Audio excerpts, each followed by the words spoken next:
Yep. Okay, welcome everybody to your first official budget meeting of the 2019 to 2024 budget and business plan. That seems like a long time. So just a couple of words of logistics. You need to work your own mic. It's on open mode. So if you want to talk, please press your mic, and you can leave it on if you want, but just realize if you leave your mic on, everything will be heard. And it's, you know, the mics are pretty sensitive, so you will likely be also picked up by your neighbor's mic, etc. And I think there's a few mics that we'll need to share, but most councillors should have their own.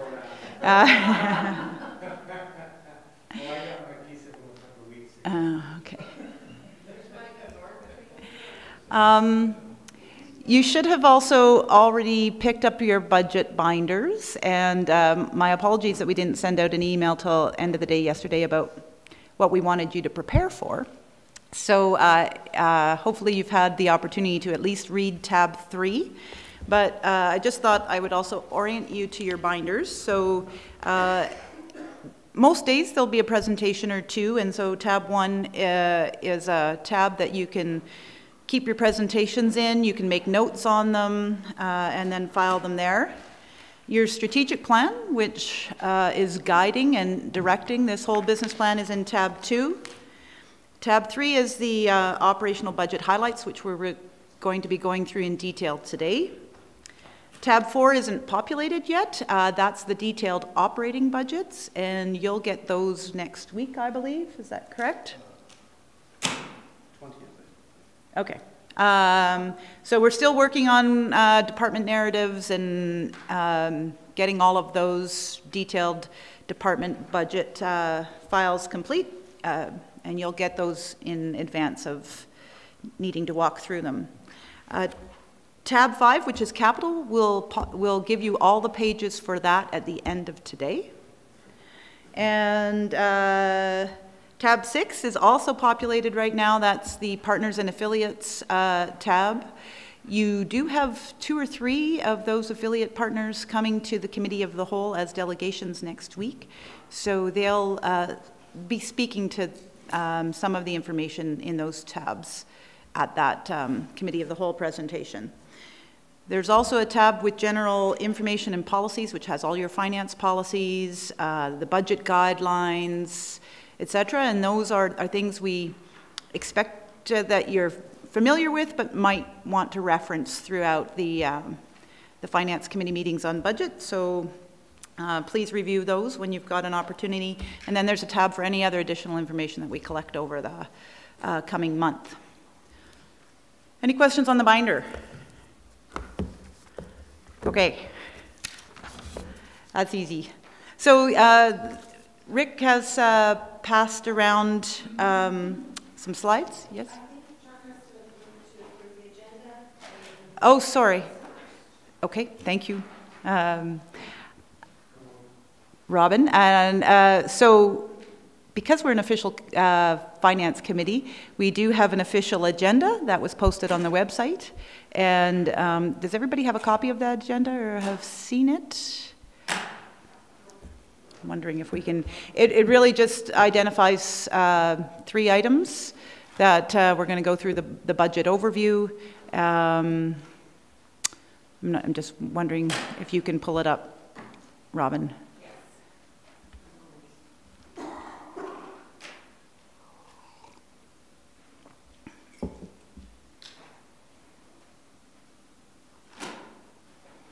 There's also the minutes that were from October of last year, is that correct? That we need to approve. Oh, from this year, 2018, our Finance Committee minutes. And so Ms. Hyde did send those out yesterday or the day before, I believe.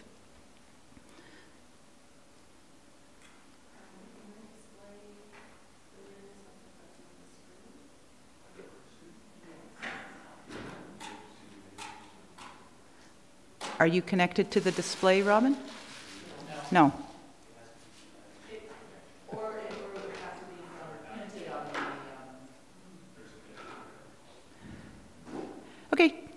A little logistical challenge, but that's okay.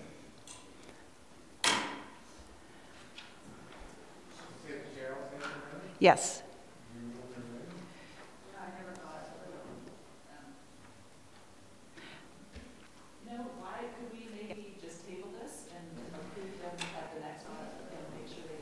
Well, we have to approve the agenda. We can't. Yes, but okay, so here we go. Town of Canmore Finance Committee agenda. We have to approve the agenda. We can't. Whoops. Yes. But okay, so here we go. Just the Town of Canmore Finance Committee agenda. We're going to go through the strategic plan, the operating budget summary, yes, and general information policies. Okay, so here we go. Just the Town of Canmore Finance Committee agenda. We're going to go through the slide on this plan, the operating budget summary, yes, it can get either the mayor or myself. Just the Town of Canmore Finance Committee agenda. We're going to go through the slide on this plan, the operating budget summary, yes, it can get either the mayor or myself. Just the Town of Canmore Finance Committee agenda. So I will move that the agenda be adopted as presented. Either the mayor or myself. Just the County agenda. And then I will move that the agenda be adopted October 2nd, 2018 Finance Committee meeting. Just the County agenda. We covered. Then I will move that the agenda be adopted October 2nd, 2018. Under new business, there was the financial report on the year to date as of July 1st. I will move that the agenda be and the capital progress report. Under new business, there was the master report on the year to date as of July 1st. I will move that the agenda be and the capital progress report. That was under new business. There was the master report on the year to date. So I'll move that those minutes be adopted as capital progress presented. Under new business, in favor. The master report on the year to date. Thank you. So I'll move that those. Okay. So now we'll move to going through the overview. There's some water here, Joanna. She needs it.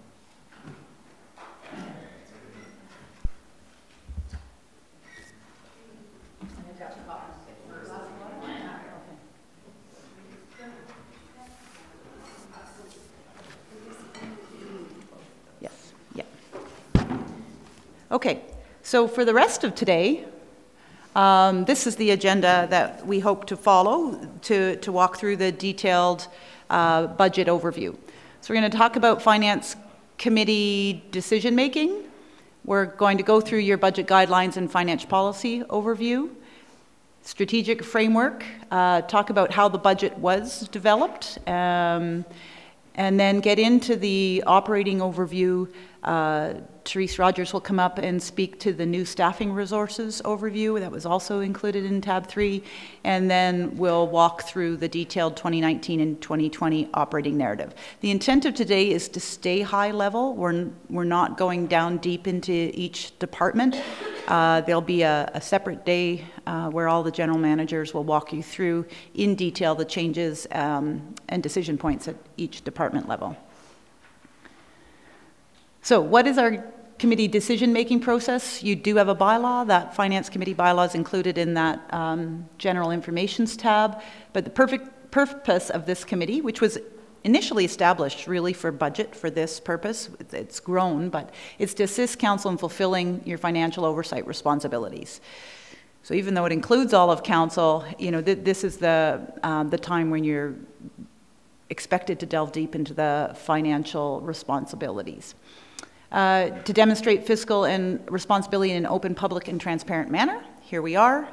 Although the press isn't here, we're live streaming this, and anybody who wants to watch it afterwards will be able to do so. The membership of the committee is all of council and myself, and the chair can alternate. As Mayor Borrellman was just saying, once we get into more of the decision and debate meetings, he'll likely take over chair.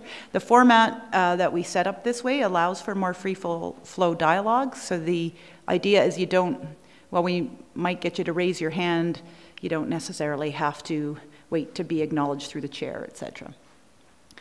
The authority that you have is to review, approve, and make recommendations to council. So anything you decide on here as a finance committee can be changed by council. And I think that's just an important note. If you make a decision as a finance committee to amend something or to include something in a budget or whatever, once that recommendation comes back to council, that council could re-debate that decision. Okay. So the meeting format and process, we've sort of been talking through this. Administration will provide presentations. There'll be a Q&A and committee discussion facilitated by myself. And then there'll be meetings set aside, and we'll get in, I'll show you your schedule of meetings. That will be set aside for debate and amendments. That will really be council delving into that. Doesn't mean you can't debate or amend something today, for example, but you won't have the full picture yet. So we would recommend that you wait to see all of capital, all of the detailed operating budgets, and get the full picture of what's driving the new budget requests before we really get into making amendments. So my role is to just make sure that everybody has an opportunity to air concerns, to ask questions, to keep the discussion moving. We will try to take a break, probably 10:30-ish, so that people can check messages or whatever. So we ask that you be attentive. And if there's an area that you want to discuss further, we can note it as a parking lot item and make sure we can bring back more information. That happens quite frequently, is that a councillor says, I'd like more information on trying to think about recreation user numbers, right? In order for you to understand a certain policy or something. So then we would put that as a parking lot item and bring it back the next meeting. Yes, and then also just to summarize and close discussion. So your meeting schedule. We did cancel this Tuesday's meeting, and we've also canceled next Thursday's meeting. With the exception of that, you're booked Tuesdays and Thursdays from now till the beginning of December. And we've put a hold in on December 4th. So our plan, today is November 8th. We're doing the operating overview at a high level. On November 13th, Mike will facilitate actually most of the capital discussion and the presentation. So and I believe some of our managers will join as necessary for capital as well. So next Tuesday is the detailed capital, and as I mentioned, you'll get all your sheets for capital today, and then you can take the weekend to review them. They'll have all the justification sheets, etc. Next Thursday, the meeting is canceled. On Tuesday, the 20th, Andreas Como will be here to walk you through in detail the utilities and solid waste services budget. And what we do is we have the discussion on operations and capital for solid waste services and utilities at the same time, because they have an independent rate model and they all work together. On November 22nd, that's when we're coming back with the detailed department overviews for operating, and then 2 days the following week for committee debate and amendments and discussion. We also have scheduled an auditor meeting on November 29th.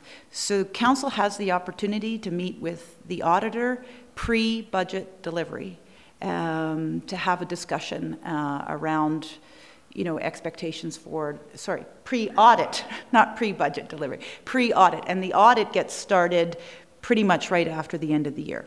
So because you're meeting as a finance committee through a bit of this informal process, we'll bring the auditor in and you can have a direct meeting with him, and administration doesn't participate in that. And again, we've held the December 4th meeting because we did have to cancel a couple of meetings in case we need a third meeting for review. Any questions about your schedule? I guess the last item to point out is we are aiming for approval of the budget on December 18th. Christmas present for everybody. No, December 4th we're holding for the committee review. If he could still do the rate, he can still do the rate bylaws and stuff on the 4th. That would be fine. Okay, so let's just go through your guidelines of finance policies, remind you of what your guidelines said. So you gave us direction in July to prepare detailed operating and capital budgets for 2 years, 2019 and 2020. And then you said give us a 4-year operating plan. We haven't shared that with you yet. That will be shared on the 22nd, the full 4 years, and a 6-year capital plan. And you will see the details of those the capital plan next Tuesday.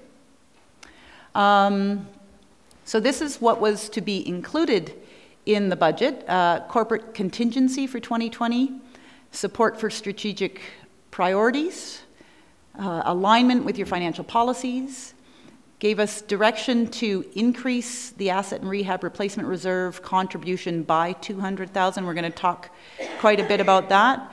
You gave us direction to increase the flood mitigation reserve by $50,000, the contribution to the flood mitigation reserve by $50,000, and we'll talk more about that as well. A couple other things in the guidelines. Make it clear to admin that one-time short-term revenues are not to be used to fund ongoing operating costs, and not less than 5% of tax revenue is to be dedicated to capital. And lastly, that the tax increase in each year was not to exceed 5%. Now, there were a number of these guidelines we were not able to meet, and so we're going to point those out as we go through. From what guides the budget creation and also your financial oversight and administration's response is this list of finance policies. And I'll go through a few of them that are really particular to the budget. But there's also a number of other policies that the town has that have implications for budget. And if you should have access to all of these policies on TownNet, but things like the benefits policy, the employee pay policy, our travel expense policy, even our environmental impact statement policy, which says we will pay for third-party reviews, our PAH policy, which directs PAH levies, vehicle replacement policies around capital asset replacements of vehicles, recreation services user fees, the public art policy. So we'll be talking about some of these policies as we talk about budget items, or they'll be referenced anyways. We're recommending this occur because it meets the requirements of the vehicle replacement policy, for example. So within your debt policy, there are a certain number of metrics. It says we will report on metrics annually, and I didn't include them all here, but we will give you a full report on all of the metrics within the debt policy. So your policy says that, so the Municipal Government Act sets out a debt limit, and your policy holds the municipal debt to a more strict set of criteria. So you have said, at the town of Canmore, we will not exceed 70% of the allowable debt limit. And in 2019 and 2020, the proposed debt to be taken would take us to 47.2 and 41.5% of our debt limit. So we're well within that policy. From a debt servicing limit, that's our interest and principal payments that come out of taking that debt. Again, you've set a target of less than 70% of the allowable limit, and we're well below that at 27% in both years. Taxes used to fund debt servicing, less than 15% of our tax revenue should be used to fund debt servicing, and we're, again, well within that at 5.5 and 4%. From a utility perspective, because we look at utility debt different, so any debt needed for our water and wastewater and solid waste services utilities should be less than 22% of the utility revenue, and we are at basically 17% and 18% for both those years. The other guideline is debt maturing within 10 years should be less than 50%, and we're at 15.8%. The average interest rates of our outstanding debt and those debts that are maturing in the next 10 years are shown there, and they're around 4%. And that's just for your information. Any questions on that? So from just a total debt, and Mike Fark will go through this in greater detail when we look into capital plans next week. Rick produces these charts based on the proposed capital plan, and the red line is the Municipal Government Act limit. The black line is your set limit by policy for both total debt and debt servicing, and then the bar chart shows sort of what our existing debt looks like in the blue and new debt servicing coming on based on the proposed capital plan in the red. So well within our set guidelines. The other metrics that are important to track are our tax policy metrics, and these are shared with you in detail when we set mill rates in the spring. But I thought I'd share them, and unfortunately we don't have them yet for the 2018 tax year. We can start building those, and we will do that before we set tax rates in the spring. But you would have seen these charts before. Catherine would have presented them when she presented the mill rates. And it's just giving you a sense of where we were at in comparison to our competitors, who are other tourism-based municipalities, basically in Alberta and BC, and our neighbors. So the average is at the top of those charts. And our tax per dwelling is shown in the bottom line, the blue line. So Canmore has a $1,737 tax per dwelling in 2017 for our competitors. The average was $1,579, so we're slightly over average based on our competitor. But BC is a completely different tax regime, and as we've been talking about recently, many of these competitor municipalities have other revenue tools like hotel tax, so they potentially don't have to tax as much as us, but we're still pretty much close to average on those. Within our neighbors, however, which is strictly Alberta municipalities, we are under average at $1,737 tax per dwelling, and our neighbors $1,856. Again, this is based on 2017, so we'll have to do the 2018 numbers. Any questions on that chart? And that's just for context as we get into starting to talk about taxes. Yeah, Chestermere is that high basically because they have no commercial tax base. So another policy that's important to review is the reserves policy and the targets we set for reserve contributions. So I'll walk you through this chart. In 2019, we have a number in the budget. This is just the 2019 budget. We have a number of flows through to reserves. So we have dedicated reserves, you know, things like photo radar, offsite levies, and you know, we don't really have any discretion of those. We have inflows for those reserves, and but our big bucket reserves of general capital and asset rehab replacement and flood mitigation are the ones that were identified in your budget guidelines. And I wanted to share with you what we are contributing, what your budget guidelines recommended we contribute, and point out what we weren't able to do. So in 2019, what is going to the general capital reserve, so we'll just go down that second column there on general capital. From taxes, $500,000 will be funneled there from taxes. There's also the from taxes to fund 2019 capital. So every year you tax to fund capital projects, not necessarily to deliver operating projects. And that's $960,000. So in your budget, there is a total of $1.46 million going into the general capital reserve. Your budget guidelines recommended that we increase that by $155,000, specifically the taxes to fund capital.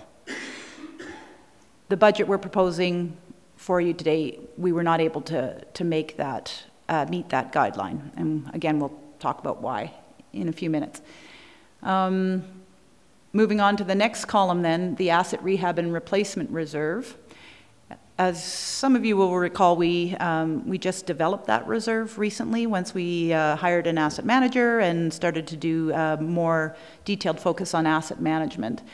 And we contribute from taxes annually $550,000. That is untouched. And from franchise fee revenue, used to go into general capital, but we've moved that to asset rehab and replacement because that's where the bulk of our capital needs are. So in the budget, there's 1.675 million going to asset rehab and replacement. Your budget guidelines recommended that we increase that by 200,000. And again, we were not able to do that. Of course, the Finance Committee can take a look at these decisions that administration's made and recommend that they be changed, and certainly we'll have that discussion.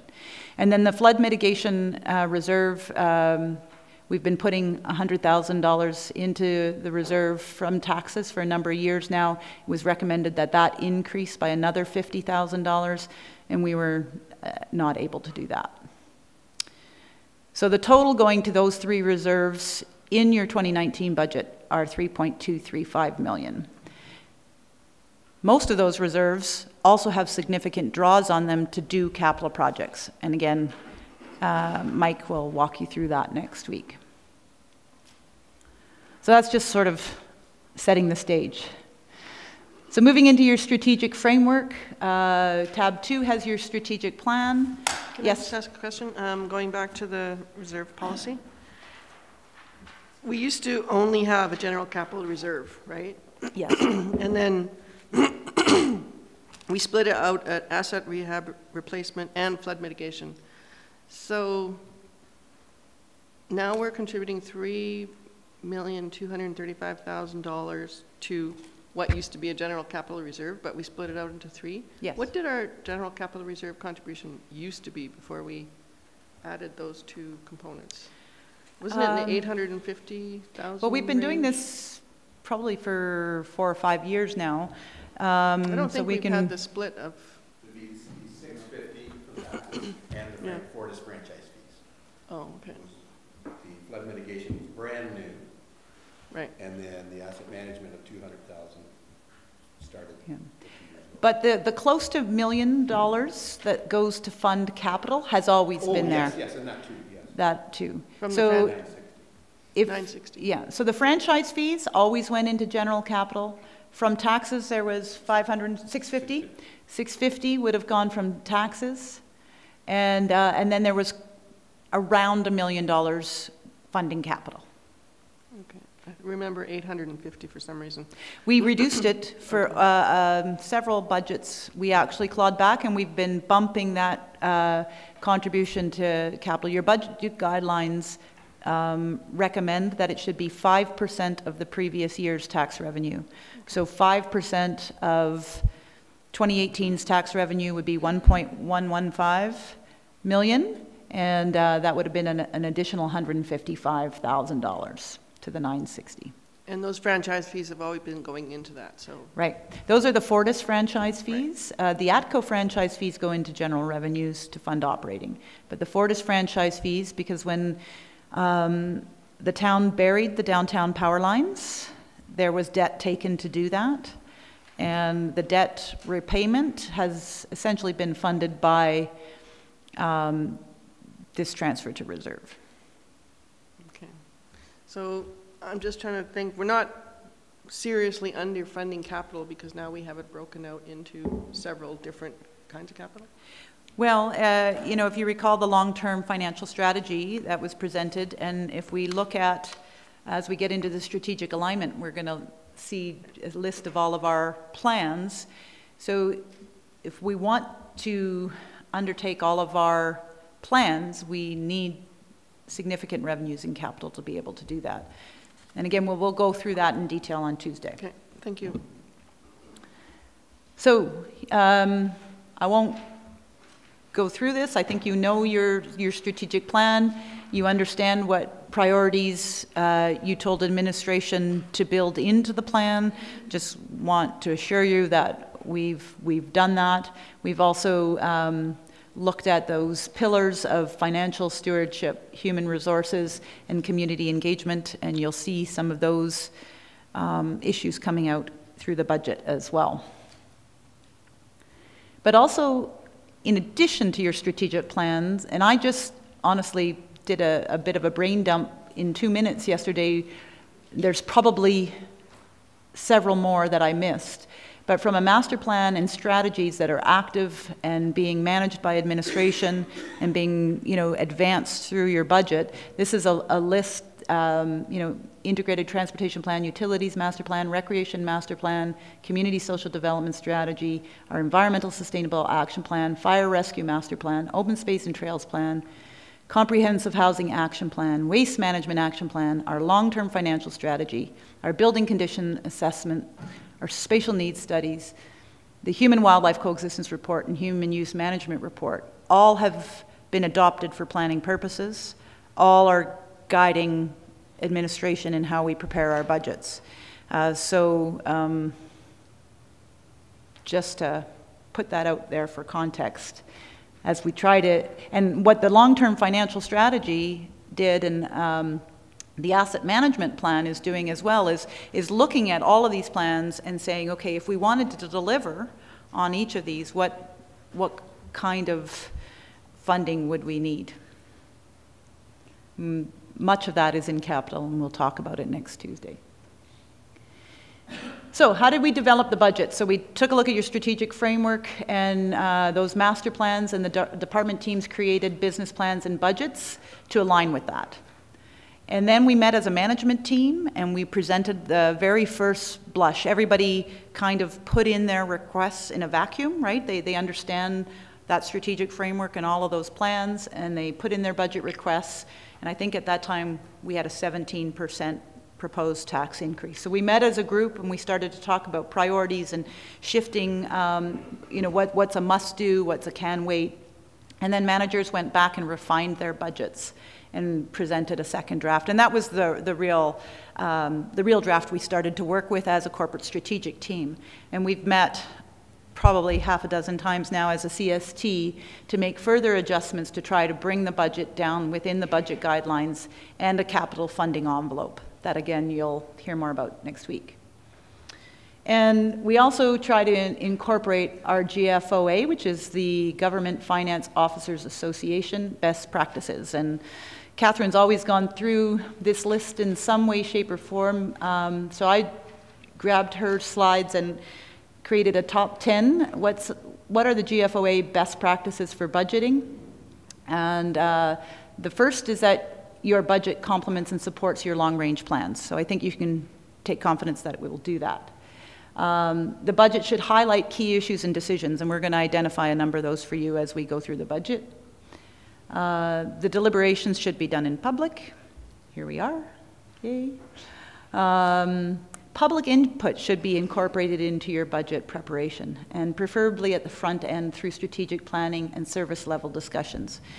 So we did have some discussion about this as we were drafting our strategic plan immediately following the election. We had recently gone through a number of public input sessions around the election and around the municipal development plan. And we do a significant amount of public engagement around all of our planning. So all of those master plans and strategies and everything that you end up adopting for planning purposes and giving you direction are done in consultation with the public. So I think we've done that quite well. This one has come up in your guidelines, but it's also a best practice that if we have a non-recurring revenue, we should not use it to fund recurring operational costs. And we'll have a discussion about those in a bit. Yes? So does that mean they would automatically go to reserves, or where do they go then? They could fund capital. Yeah, they could fund term or one-time expenses. Okay. Yeah. Okay.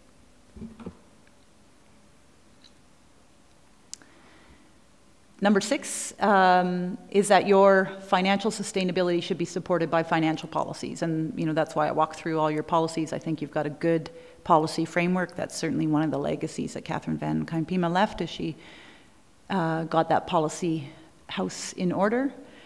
The budget preparation instructions should be provided for each budget cycle, and those were your budget guidelines. They were instructions, they're not mandated.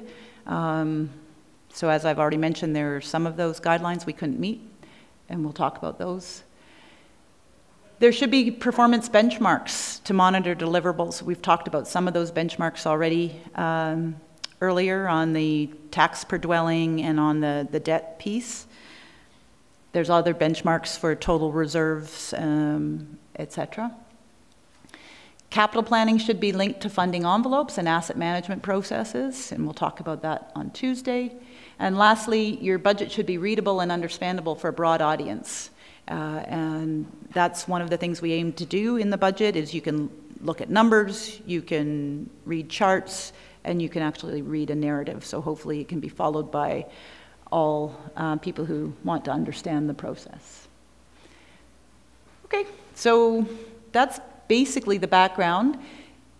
Getting into our operating budget now, there were a number of pressures that we felt through the budget generation process. The status quo HR costs, and we're going to walk through that whole chart and narrative, but this is just from a high-level perspective. When we add cost of living, so our payroll is about $19 million, salary, wages, and benefits. That's about 35–36% of your overall budget. And we have policies, employee pay policies, benefit policies, et cetera, that are meant to allow us to retain and recruit great employees. So part of that, though, annually, we provide cost of living adjustments, we provide merit pay, and benefits and other adjustments, WCB, as we increase the number of employees, the benefit costs go up, et cetera. So just those sort of status quo HR costs. There's union negotiations that we have to provide buckets for. That's close to a 3% tax increase. Sorry, the percentage there is just what it would be in a total tax increase. There's new resources, as you heard on Tuesday night, regarding our organizational structure review that we identified. There's capacity, structure, and process issues, and Therese Rogers is going to talk quite a bit about that in a few minutes. But those resources needed to address capacity concerns are additional 3.5% increase. We also have some key revenues that are in decline. We have some revenues that are increasing, but we never want to see revenues decline that we've relied on over time. So our franchise fees are declining and our RCMP fines are declining.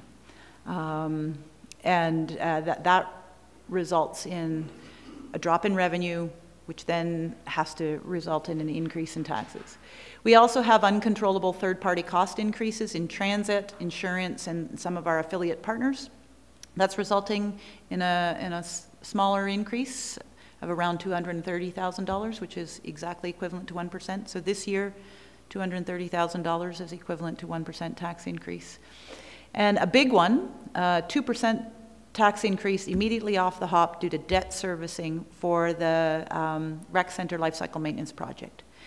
So it's basically $460,000 a year to service the $5 million debt. 5.5 or 5 million? $5 million debt for that project. And that's why we want to show you those debt charts. And anytime you do a capital project that you debt fund, there's an operational impact immediately the next year based on the debt servicing costs.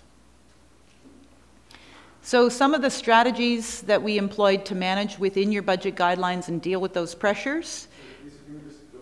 Yep.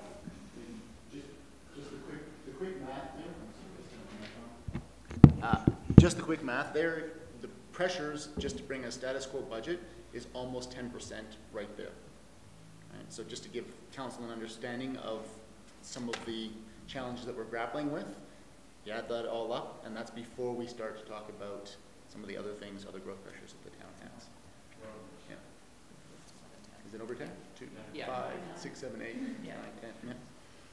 Yeah, now we have had some revenue increases and some program cost reductions that help to offset that, but we did need to come up with some strategies to address this. And we're going to talk about these in detail. I just want to give you the high budget, or the high overview. So some of your guidelines, well, first of all, last year, and it's proposed for the budget moving forward in your guidelines that in 2020, we should include a $150,000 budget contingency. And we took that out. We didn't use it when we put it in for 2017 and 2018. We've had regular, I don't think I've ever seen a deficit budget come forward at the end of the year, so we've always had surpluses.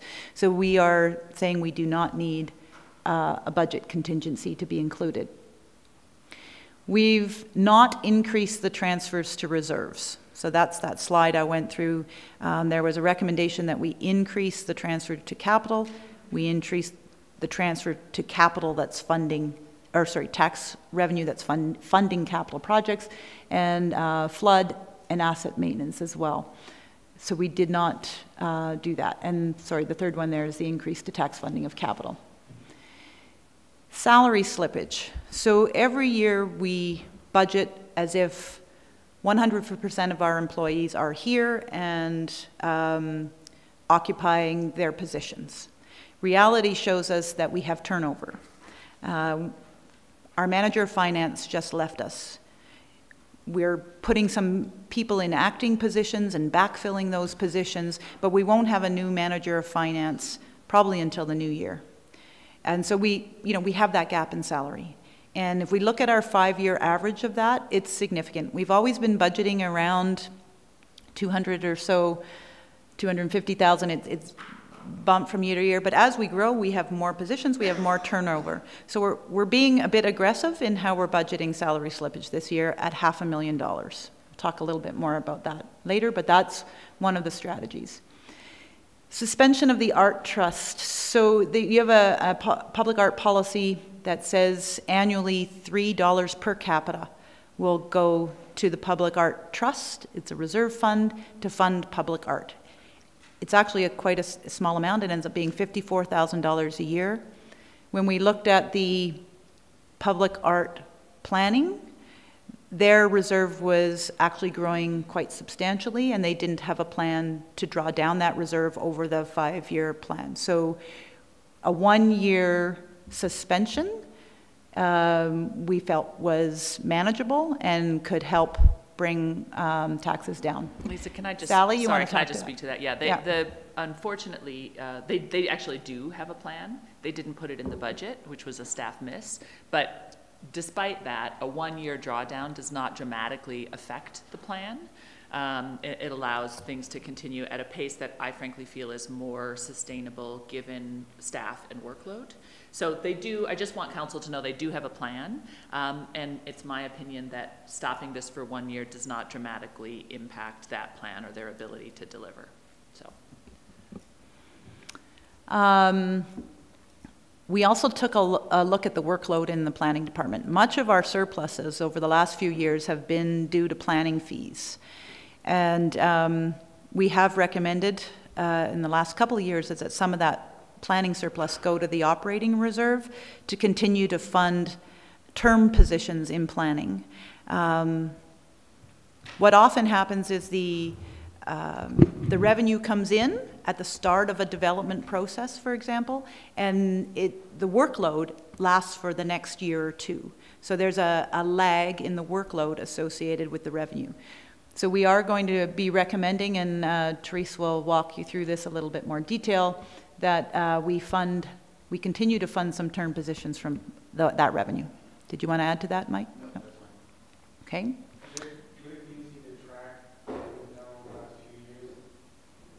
Do I need that on? Yes, you do. Track over the last several years, the operating surplus and what we had put back into planning operations through short-term decisions, you know what I mean? So each year we're saying, yada, yada, we've got more surplus, and a lot of it's from planning, so we can justify funding this term position because we're going to have another surplus. Can we track that over the last 4 or 5 years? Yes, we can. We don't have that right now today, but we can certainly get that and bring that to you. I can tell you pretty much off the top of my head. So the first time we did that was actually 2 years ago in the budget, and there was essentially $400,000 transfer that was done, and that was to fund over the 2-year budget period. I think Rick can confirm that. Yeah, Rick can confirm that fairly easily. So it was far less than the surplus that. Yeah, I'm just curious to see the surplus and how much of that went into operating reserve and how much of that flowed through into short-term I think positions. we also have to be careful about how we talk about a planning surplus. Yeah. So the surplus that we talk about in planning is to their budget. So planning still has a tax draw for most part, although this year we're expecting that the revenues will fully fund the planning department in its entirety. In fact, the last 2 years, so you're correct, similar to rec, where they have a budget for how much they're going to bring in, and then they exceed the budget for how much but it doesn't completely cover the cost of the department. So planning has historically been the same, with the exception of the last 2 years, where they actually brought in more fees than what it cost to cover the full operating cost of the department. However, part of our argument is that that doesn't mean we're charging too much fees. It probably means that we were under-resourcing the department to deal with the volume of work that was coming in, even with the additional transfers that we had done. Yes, especially the project work the planning department's been doing that is not fee generated. So the MDP, the land use bylaw, we're not collecting any fees, and there's been significant planning resources, so those should be funded from taxes. The development planners, the permit clerk, that is the majority of the work that we're collecting fees on. Of course, we do have some planners working on some of the larger area structure plans. Significant fees have been collected from those as well. Any questions on that? Okay, and where was I then? The last one is the transfer from operating reserve to offset losses in recreation revenue due to the life cycle maintenance project at the Canmore Rec Center. So recreation, because the rec center is in construction mode, we can't rent out a number of the spaces. And in fact, in 2019, one of the arenas will be down, the Alex Khalid Arena, so that we can do the major roof repairs. So we will have a significant drop in revenue for next year. But then it comes right back up in 2020. So this is one of the areas where we believe it's okay to use reserves to offset that drop in revenue. It's a one-time thing. It's happening strictly because of the maintenance project, and the revenue will return in 2020. So we're proposing that you draw from your operations reserve to offset that revenue decline. And again, you'll see more details about that. So there's a number of strategies that we've employed to deal with the pressures.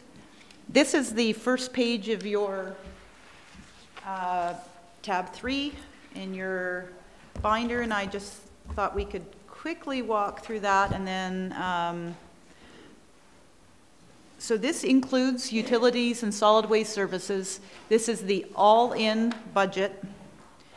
If you look at budget 2019 and budget 2020, it shows that we have just about a $25 million request for municipal taxes, total revenues of $53 million. So municipal taxes are covering about 50% of your full-in budget. The other major revenues come from utilities and some of our fees and rentals. On the expenditure side, of course, we have to have a balanced budget. So we have $53 million worth of expenditures in 2019 and just about $55 million in 2020, with again about 36% of that being salary, wages, and benefits. By far and away the largest portion of the budget. I'm not going to go into any detail in line by line because we'll be doing that through the departments. But what this means for a overall tax increase is shown on this slide.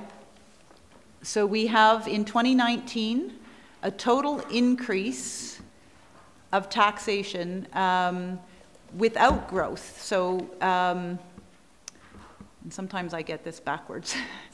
So we are expecting there to be new tax revenue from new developments. We've got Base Camp that built on Bow Valley Trail, and Shops of Canmore, which might be complete in 2019, and a number of new residential home constructions. And all told, all of that new growth is expected to be $400,000 in taxes.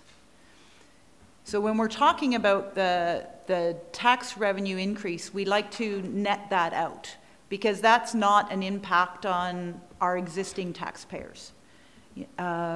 So with that growth accounted for, the new tax revenue we're seeking in 2019 is an additional $1.5 million, and in 2020, $737,000. And what that means is a 6.6% tax increase next year, on average, for existing ratepayers, and a 3% tax increase in 2020. So this is where we say, on average, we've met your guidelines of 5% per year, but in 2019, due to some of the pressures we're seeing, we're, as administration, recommending that you consider a 6.6% increase. Okay, so. Can I just ask Yeah. a question? The two growth areas that you suggested were going to happen in 2019 are both commercial. So the 6.6% is the overall tax increase, but there is a tax split between commercial and residential, right? So it doesn't necessarily mean that residential households will be paying 6.6% more. So I'm going to use the analogy that Catherine has always liked to use around the size of the pie. What this means is the pie has gotten, so when we talk about how much tax we need to collect, so on that first page of tab 3, we need to collect $24,899,000 in taxes. That is the size of the pie that we need to collect, and that is 6.6% larger. Sorry, it's actually 8.3% larger than the size of the pie the year before in 2018. But 400,000 of that is coming from new growth, people and ratepayers or dwelling units and commercial buildings that weren't here and paying taxes last year. So that's that 400,000. So the size of the growth pie related to current taxpayers has increased by 6.6%. However, if it's commercial growth, then there will be a well, so then what we change in do tax is we split. take that pie and we divide it usually 1/3, 2/3. Yeah. And we say, 1/3 of that pie will be funded by commercial ratepayers and 2/3 by residential ratepayers. And then we split up that pie based on the value of your property, your assessed value. So, yeah, this is, you can't really relate it to... Right, it's not an overall increase for everybody. But it is. But it is. Well, Yeah. it's the budget. It's an increase to the budget. But so still 3/4 or 2/3 of that 6.6 increase will have to be paid by residential taxpayers. So the residential tax collection will have to go up 6.6%, as will commercial. Yes. And The the whole example of the new growth in commercial is captured in the 8.3, not the 6.6. So that draws it down to 6.6. The 8.3 includes the new growth. So when we take the new growth out, Do you then wanna we're press your down to button, 6.6. It is, yeah, Oh, thank sorry, you. I can No, see. that's okay. So the new growth is captured in the 8.3. The 6.6 leaves outside of new growth, existing tax bills, 2/3 of which are residential. So it is averaged based on the price of your house, but the average for residential is 6.6. Okay. But when we grow on the commercial side, the tax split may change. Not by our, Only if we grow at a greater percentage than our competitors, because that's another one of those metrics we look at. And we have been actually shifting the amount of tax that we put on residents. Actually, it's been stable for the last couple of years, but we did shift it a few years ago to reduce the burden on the commercial sector. Okay. So we have that flexibility as the commercial side grows. As the commercial sector goes. But interestingly enough, we did look at that $400,000 because it is our cash register and it helps to reduce taxes, we wanted to be as accurate as possible with that new growth. So Catherine sat down with Alaric and they went through all of the existing permits that are out, predicted what will come, what will complete this year, what will complete next year under the supplementals. So we're fairly confident that that is an accurate figure. 33% of that 400,000 is related to commercial properties. The rest is residential properties. I would have thought the opposite, but there's quite a bit of residential construction that's been underway as well.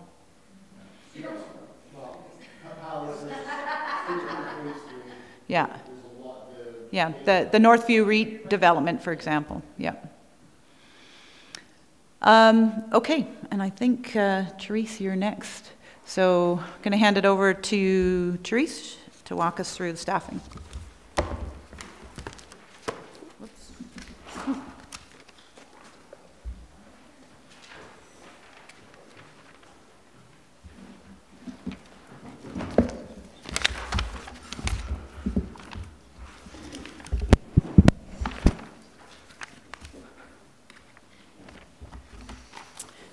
Thank you, Lisa.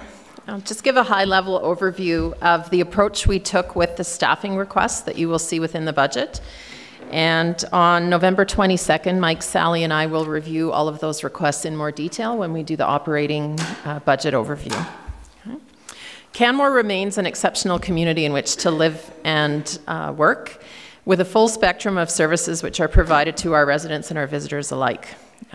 You heard on Tuesday in the organizational review that we're not a small town anymore, and we do need to enhance our ability to serve our community effectively today, while at the same time preparing for the future and our long-term sustainable growth. We have reached the limit of our current administrative model, and some of what you'll see reflected in this budget reflects a need to scale our administration model up to more accurately reflect the true cost of delivering services to the community. In the past, we would suggest tax increases have been kept artificially low by using revenues from growth and development to offset our operational costs, and not increasing resources to accommodate for that growth and increased demand is something that we're feeling now. Okay. An investment in staffing is required to address these issues. Just by way of history, Lisa explained that we had started at a much higher proposed tax increase, well, not proposed, but at a higher point than we're proposing for you now. And there were more requests put forward by our teams for staffing resources than we are proposing in this budget. Further, most of those requests that were included now in the budget were requested in 2019. So we saw a real peak in 2019 and is tapering off over the 4 years of this plan. Positions were prioritized using the following lens. We looked at growth and workload, both historic, current, and anticipated. And workload pressures were identified in a number of areas in the organizational review, and growth that we hadn't addressed appropriately from a resource perspective is included in that. We did include the lens of your strategic priorities, so there are some requests that deal directly with strategic priorities of council, and we'll review those in a moment. And then a general category or lens of an organizational review recommendation, either to facilitate implementation of recommendations or to address concerns that were identified. And included within that is that whole discussion around mitigation of risk. And you'll recall from Tuesday's council meeting that not addressing these issues exposes the organization and the town to risk in a number of areas. And so we've identified those here as well.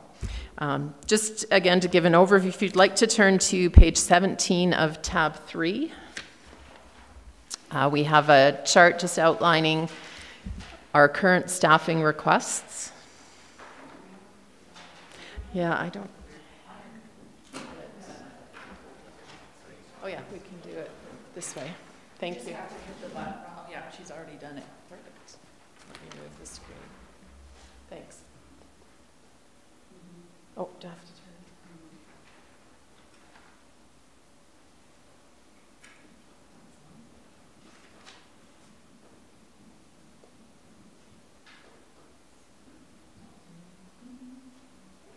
Just while we're doing that, one of the earlier slides that Lisa showed I found quite interesting, which is when we look at Alberta specifically and not the comparators of BC who have other revenue tools, but for example, on a tax basis, it is less expensive to live here than it is to live in Wetaskiwin, for example.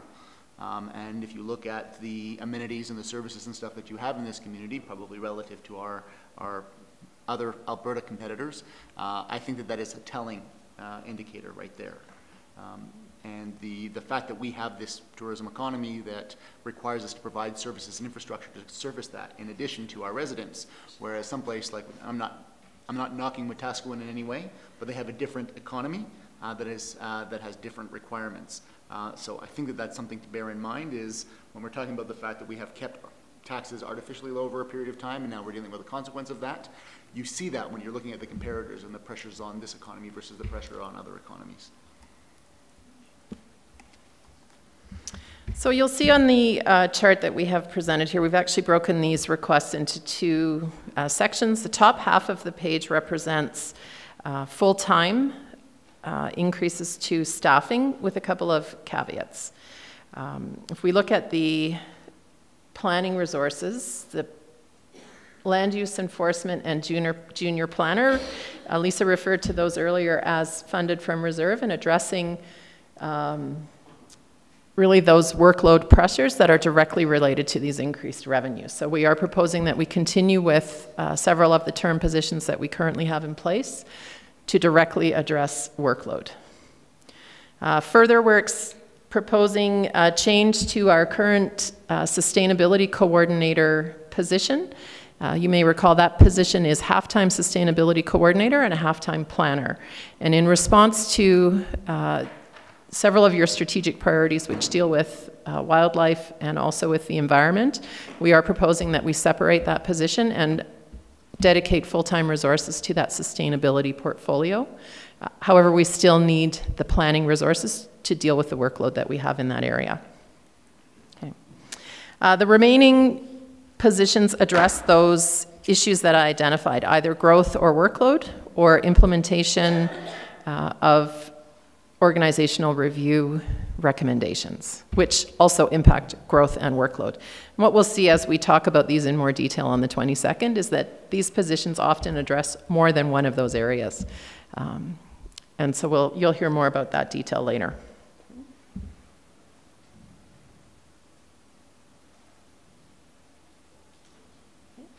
The positions on the bottom half of the page reflect our seasonal, casual, or part-time requests. These requests address both workload and growth, but also do provide for some new services. And I'll just highlight a couple of those for you. From a workload and growth perspective, most particularly want to point out the fire paid response and IFF firefighter lines. And what we've seen here is continued growth in call volume from a paid response perspective, which we haven't adequately or appropriately addressed within the budget to now. So this is a correction to reflect what our current call volumes are and the volume of work that we're seeing in that department right now. So these are not new requests or addressing new workload. It's actually what we're facing today. And from a IFF firefighter perspective, that is reflecting the actual shift that we heard about in our fire master plan process, moving from casual employees in the fire department who don't live in Canmore and aren't here to support us on a regular basis, to actually this more hybrid model of a paid responder or a casual employee who's in the community and can service us and support our needs on a regular basis. Those do come at a slightly higher rate of pay, which we had anticipated during that fire master planning process, and this reflects that correction or that actual cost to the organization. Okay. Yep. So the $152,000 for fire paid response, that's funding that's in place then to for what we used to call volunteers, but they're paid response. Mm-hmm. So that's reflecting what reality has been. Yes. So those kind of costs have been incurred over the past year or two or whatever, and just come out of, where did the funding come from for that in the past? Yeah, so mostly that's been made up through other savings in their operating budget. So for the last several years, the fire department's salary, wages, and benefits have been going over budget, but the overall department budget has been coming in under, so it's been largely net neutral. But what we're seeing is an increase in call volumes. So at some point, we're not going to be able to continue to have that size of a decrease in the operating budget to make up for it. So what we've done this year is budgeted salaries, wages, and benefits based on actuals in order to account for that. Yes, Councillor Sanford. We had an addition of a staff person, assistant fire chief. Is that reflected in these numbers? Or? Yeah, so that was in 2018's budget that person was hired. So that was already in the 2018 actual budget. So it was part of the base budget. So this does not include that. This is purely, all increase. That's all increase, correct. So my question was, based on what your previous point about firefighting, just reflecting the actual call volumes and how we would address it, that seems to imply to me that then they would have a surplus. They would come in with a surplus at the end. Of the year? Yeah. Of 2019?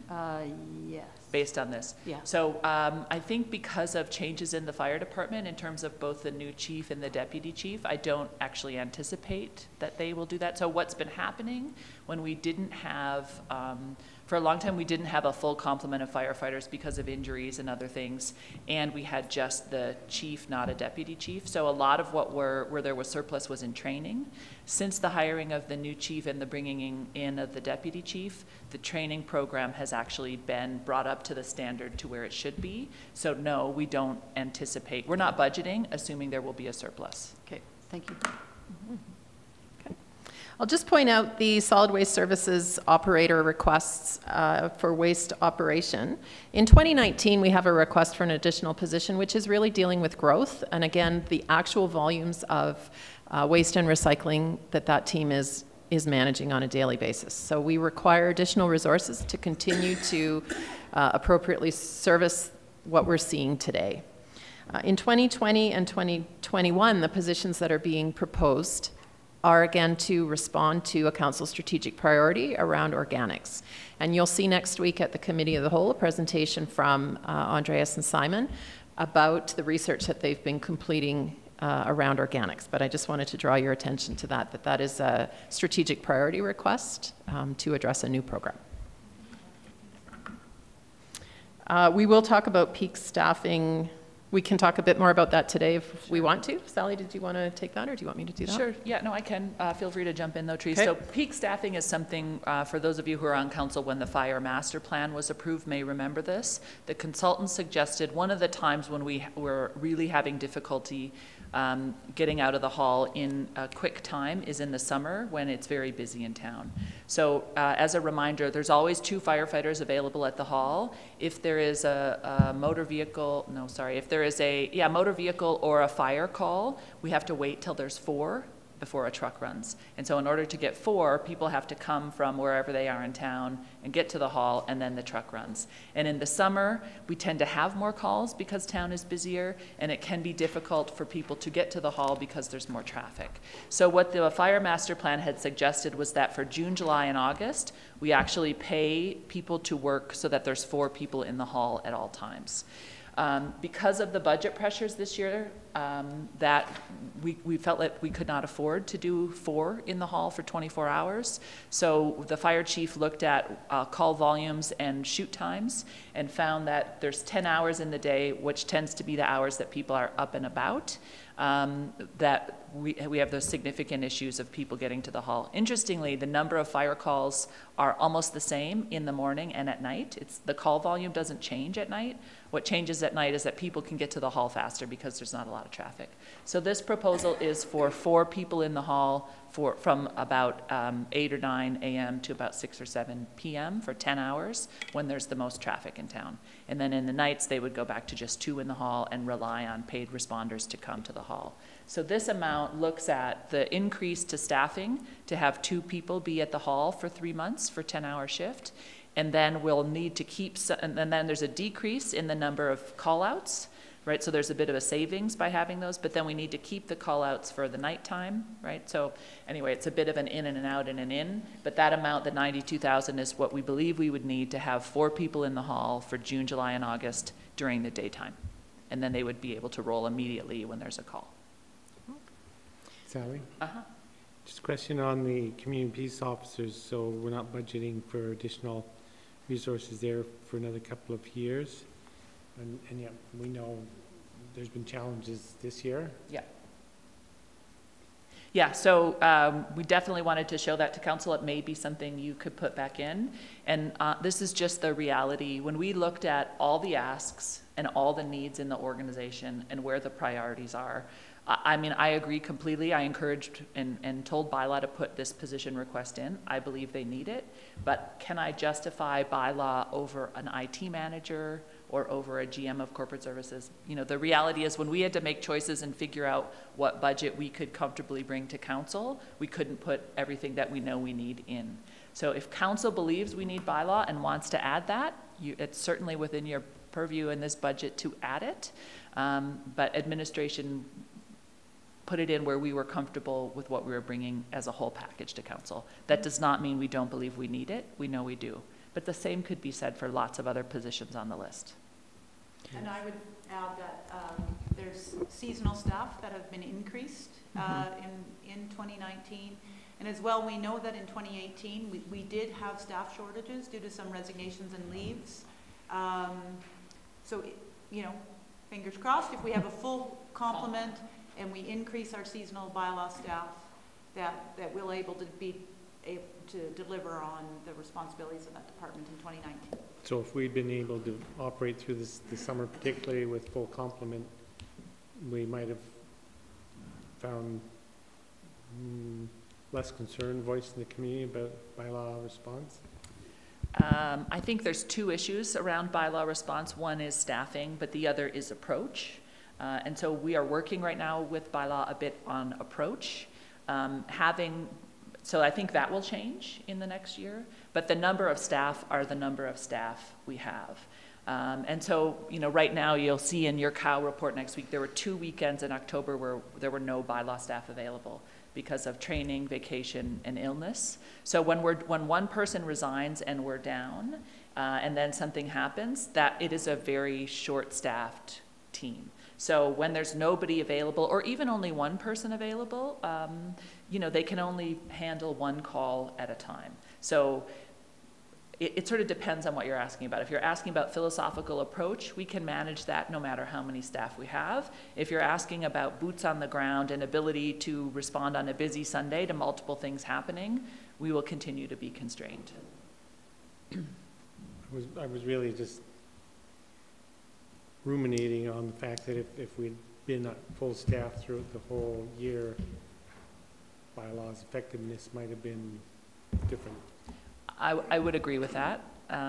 There is, I think, always a community desire to have Bylaw be right where things are happening, right when it's happening. You know, we'll never be able to do that. But yes, were we impacted this year by staff shortages and leaves? Yes.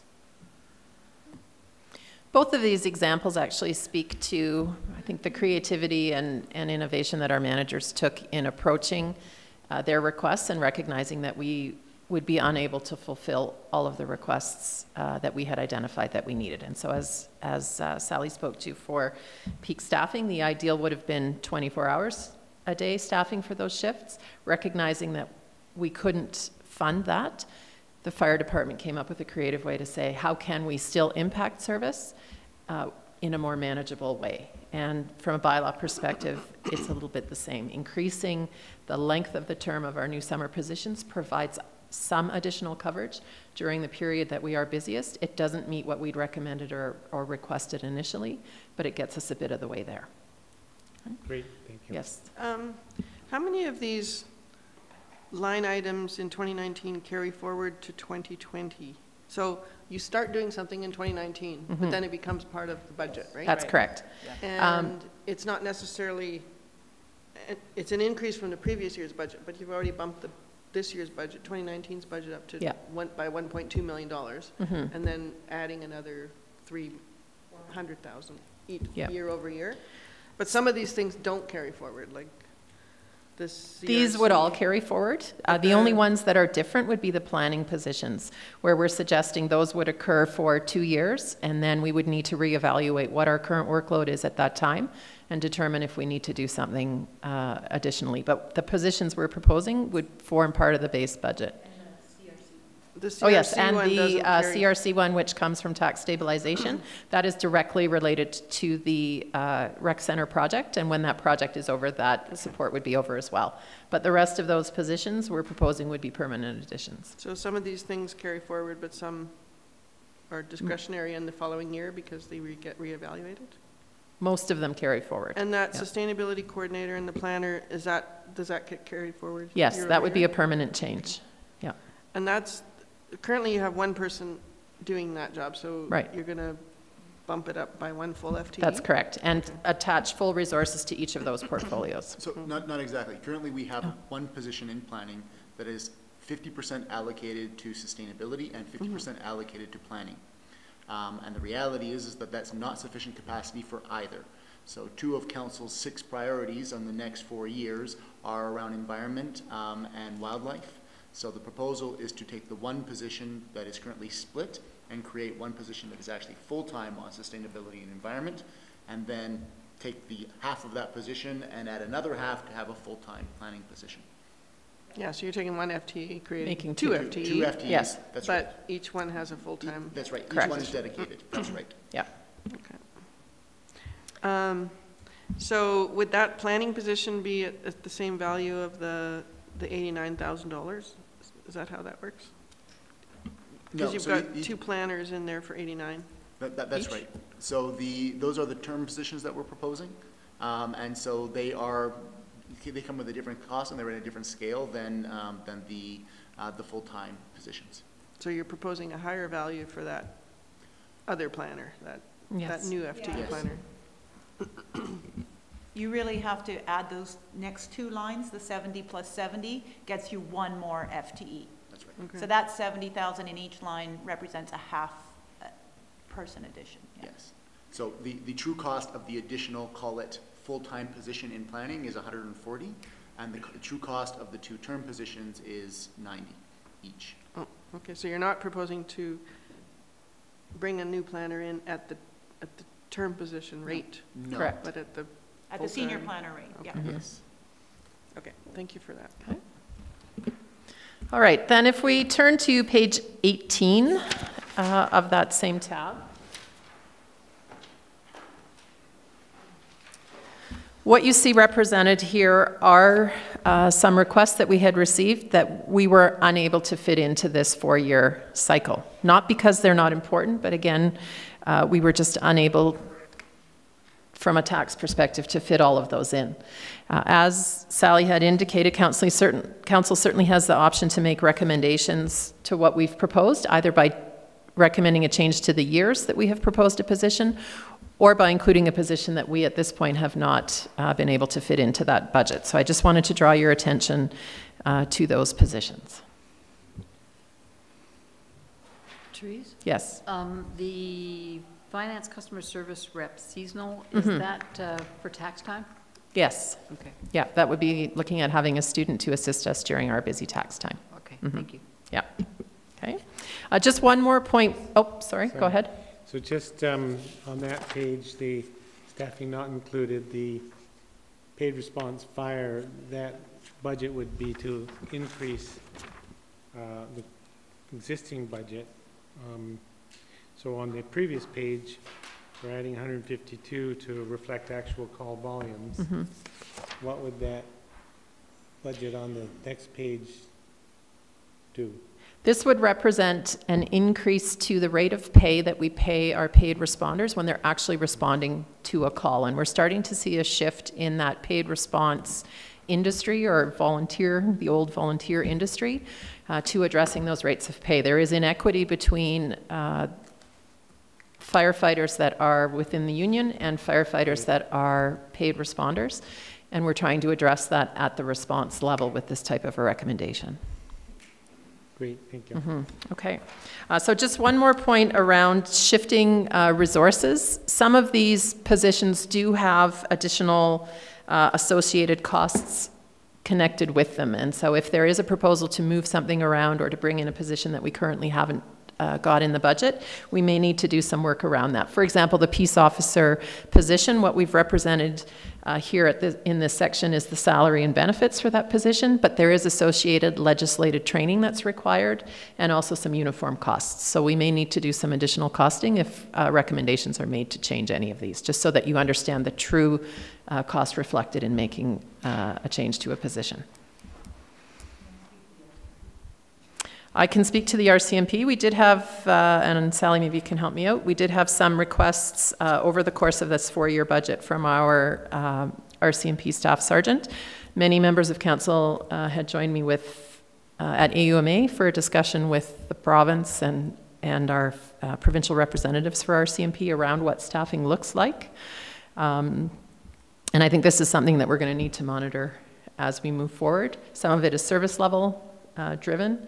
Some of it is driven based on population and the number of calls and the types of calls that we're continuing to get. So we have addressed the one request for a detachment services assistant in 2021, understanding that increasing resources at the detachment services assistant level actually often frees up officers to be more out in the field and doing patrols and that kind of thing. So we'll be approaching this increased request starting with that position and then may need to reevaluate after that. Just had a question about that. Why 2021 and not 2019? Again, just in review of all of the positions that we had, we did just make a change last year, increasing a part-time position to full-time, providing them now with 3 full-time detachment assistants that are municipally funded, as well as 1 federal detachment assistant. And it's just, again, an ability to manage fitting everything into the budget. One of those challenges. Okay, yeah. Thanks. Yes. You have a position in here called strategic advisor. Yes. And how is that significantly different than the new GM corporate services position? This is a recommendation in the organizational review to create a strategic division within the corporate services branch, essentially to provide support for the general manager of corporate services and, as a result, the whole organization from a strategic perspective. Initially, the thought there was that these positions would provide support for organizational review, implementation, rollout, and then would continue to have ongoing strategic and project management type of functions. And we just felt at this point that was a concept quite new to us and just one we didn't quite know how to manage effectively at this point, need to better understand before putting forward these types of requests. So there was a strategic coordinator as well, so there's yes. 2 positions there? That's right, 2 positions. They were intended to be staggered over a period of 2 years. Yeah. Go ahead. Yeah. Sorry. I was just going to respond to Councillor Sanford's comment. So, you know, I've looked at some of the org charts in Airdrie and Okotoks, those municipalities that are just a little bit larger than us, and you start to see these strategic positions in there. And quite often they're advisors that would do research and provide detailed information to managers or general managers. One of the positions in Airdrie, for example, that's been added just in the last few years is an intergovernmental relations coordinator, which is a strategic coordinator just to deal with relations within the Calgary region for Airdrie and relations with the provincial government. You know, as we started to look at Municipal Government Act changes and you know, some of our advocacy work that we needed to do, there's a lot of research that could be led by a strategy type person. And I agree that as we get the General Manager of Corporate Services hopefully approved full-time, you know, we can start to see what capacity that GM has for leading some of that strategy across the organization and where we might need more resources moving forward. So those 2 positions are not funded, right? No, yeah, I see that, yeah. So, but it's an evolution that we see that eventually we'll need to get to. Right, and so if I can add to that, I really start to hate the word strategic because it can be so nebulous and to the point of being meaningless. currently, your entire senior management team is operational. Your GMs, your CAO, everybody is not just managing, but we are delivering projects ourselves. Lisa, CAO, delivering Olympics, General Manager of Corporate Services, delivering the org review. I deliver on a number of specific projects in addition to the management. So we are very operationally focused. We're doing a lot of operational work. And that takes away our ability to lead on other things that are important to the organization, whether they're inward facing or whether they're outward facing. So even something like the strategic planning sessions with council, right? So we as a team divvy up that work. Lisa generally leads it. But in leading it, she loses some of the opportunity to actually be involved as a participant and contribute in that way. So it's essentially, as we grow, it's not practicable, it's not sustainable to continue to have your essentially senior management team be so operationally focused and not have capacity.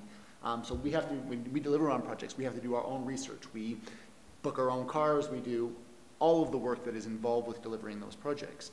And that's not necessarily also the most cost-efficient way to be having your senior managers spend their time. So if Lisa has a person in her department that she can say, okay, for the Olympics, I need research done on these topics, please, so that we have facts available with us to help us in the negotiations with the province. And if she can task somebody to do that, rather than having to do that herself, that's the type of stuff that we're talking about with this position. Right? So I just want to give a bit more depth and flavor to this, because we keep using that word strategic and everybody's sort of nodding, but understanding practically what it means is helpful.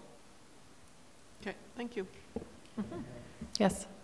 So my question was, and it's sort of speculative, but as the implementation of the review rolls out, do you anticipate changes to the budget, like because there will be things that sort of fall out differently than you had anticipated? Yes.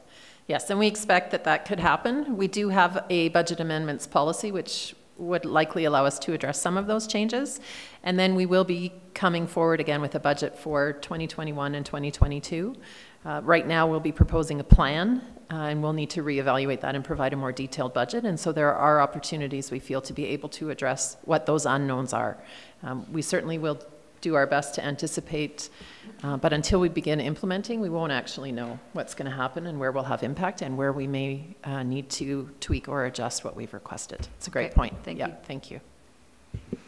Any other questions? That was all we had planned to review from a staffing perspective today, but certainly happy to answer any questions that would be helpful for you at this point. Can I just ask one more question Yes. about the aquatics coordinator? Yes. How is it being coordinated now? I mean, that's a pretty big department. Yeah, go ahead. You want to add? Sure. So we do have one aquatics coordinator position at this time. We are proposing in 2020 to add a resource in recreation at the assistant manager level to help support the aquatics team. We are also currently undergoing a review of our aquatics department in a more in-depth way to better understand the volumes of work and in this case, particularly around the span of control. One of the items that we saw within the org review was span of control, and definitely aquatics is an area that has a high volume from a span of control perspective. What we'd like to see, though, is what impact we have with making changes based on this in-depth review that we're doing right now, adding in that assistant manager from a support perspective, and then reevaluating what we may need for additional aquatics resources. But currently, we have about 40 staff because of the casual nature of employees there that are reporting up to a supervisor. So better utilizing the coordinator and the head lifeguards that we have now to find ways to manage that is what we'll focus on in the next short term. And this is reevaluate in 2021? Yes, okay. To see if we need that. And again, we may need to reevaluate that earlier, but for right now, we're contemplating that would be when we would have enough information and have had these other positions in place and structures in place to address that. So why did you put it in this year? Why did you include that? This is not. No, I know it's not included, but it's on the list. I mean, Identified as a need, but it's not in the budget. Staff asked for it.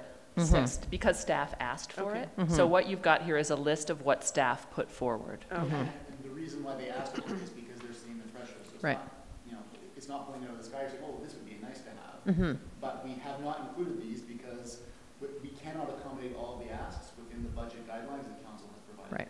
us. And at our table, we have conversations about how we think we might be able to manage some of the pressures in other ways, given that we can't bring all these positions forward. So aquatics, we did not recommend putting in the budget plan, because I believe, based on some of the work we're doing with the org review and this aquatics review, that we can manage those pressures differently with the resources we already have.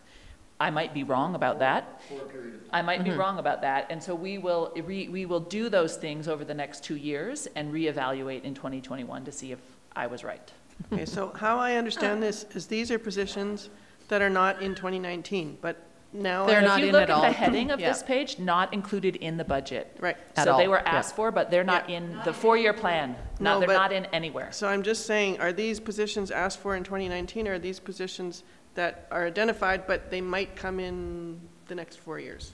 No, They're they're currently not not in at anywhere. all. No. Yeah. They were asked for, and they are Right. not in anywhere in the next 4 years. Now, in 2 years, we'll redo this budget process. So we may decide at that time to bring them back. But based on the 2-year budget we're providing and then the 4-year plan, these are not in anywhere. No, I get that. Yeah. But I just thought it was everything for 2019, but this is farther reaching than So I'll 2019. just, But some of these were positions that were asked for, like, for example, the engineering technician.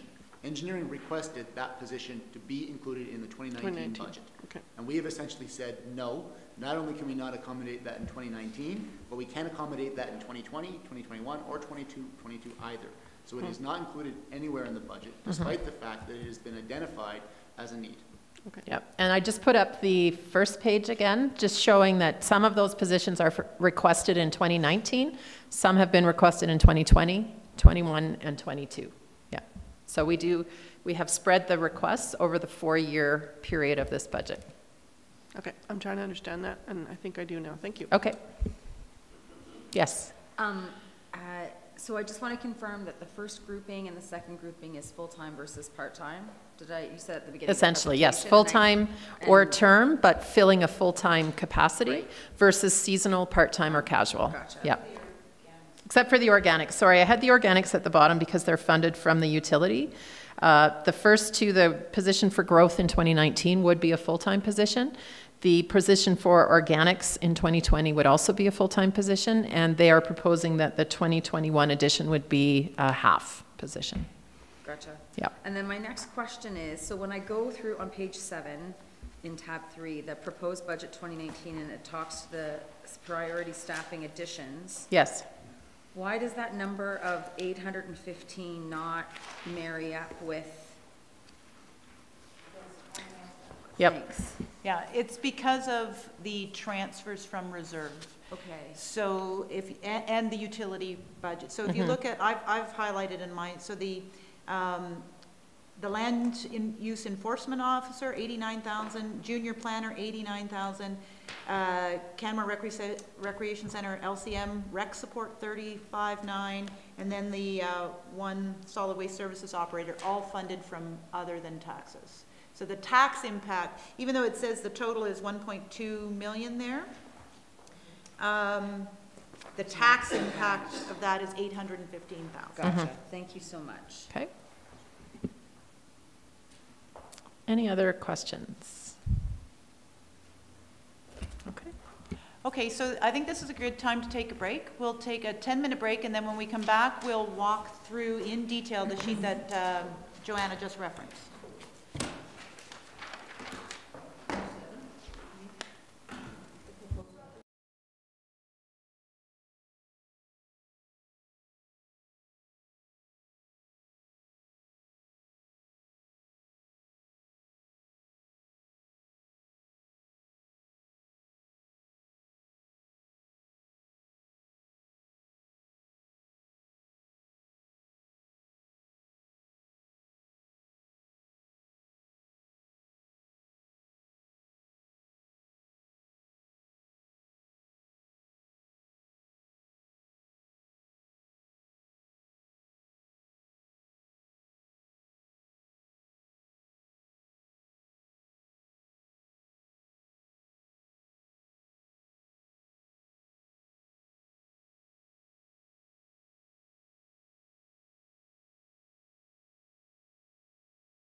what we're going to do now is walk through the proposed operating budget and the big bucket changes. Before we do that, I'm going to go back to the first page in tab 3. Councillor Hillstead pointed out that I didn't mention the last 3 lines on that chart, which identifies, in addition to the municipal budget, there are 3 other draws that hit the property tax bill that the town of Canmore has no control over. The first is the education requisition, and what's shown in the first column is 2017 actuals, 2018 budget, and then the 2019 and 2020 budget for the education and seniors requisition are shown as what was actually collected in 2018. So those are the 2018 actuals. We don't have those numbers yet, except for the BRZ is actually what is proposed. But the BRZ levy, the seniors requisition, the education requisition will hit our property tax bill. We don't talk about them again because we have no control over them. And they, none of that revenue goes to support our municipal service and program delivery. Yes, Councillor? I'm just going to suggest that if people have a problem with it, they should write to the province. For the That's all. education For the requisition, education part. for sure. Lisa, Yes. the education requisition is a separate item on our tax bill, right? Yes, it is. But the seniors requisition, the BRZ levy, A separate item on the tax bill. the BRZ levy is only paid by the BRZ. Yes, that's only paid by the BRZ properties, yes. But our taxpayers pay the seniors requisition, Yes. right? So that's Yes. tax funded? That's, But those no, other- it's not tax funded. It's a separate requisition, it's a separate line No. item on the tax bill. But we collect tax for it. We the collect the municipality- requisition, we collect Okay. it and funnel it directly to, yeah, we have no discretion in that number. Right. It's a requisition, and they have not provided us with their requisition amount for today's or this month's, and we never get that until the spring. So that's nowhere, has no bearing on the 6.6% No. tax increase, because that's, No, that's outside of that. If That's there's on an the other increase side. in that, that's outside of that. Yeah, and those are, I think Councillor Hillstead's point was that a lot of residents see that all as municipal funding, and it's not. And the more we can speak to that, and and that's part of why we don't talk about it here, because if we talk about it, it infers we have influence over it, and we have zero influence over it. I mean, not zero. You do approve the BRZ levy, and of course we have representation on the housing authority, so we certainly can influence the programs and services, but once those entities pass their budgets and put in their requests, it's just a flow through. The other line item that Rick Irwin pointed out to me during the break that might draw some question, I'm going to get Rick to come up and speak to it, is just under the actuals 2017, and if you look under revenue lines, the very last line is transfers and other. So if you look at 2017, we had an actual of 7 million, and then that drops right down to closer to 3 million for 18, 19, and 20. So Rick's going to talk to that. In 17, we collected some very high developer levies, off-site levies, cash and lieu municipal reserve, the Cam Clark Ford property, things like that. We had very high interest as well last year. So that $7 million over there, it was quite substantial. That's all offset in the transfer to reserve column, the $11 million, 2/3 of the way down. So the money came in and it all went into reserves, either offset levy reserve or cash and lieu municipal reserve. And interest gets allocated to the reserve anyway. So it stands out, but that's the anomaly there. So. Okay, any questions on that? Thanks, Rick.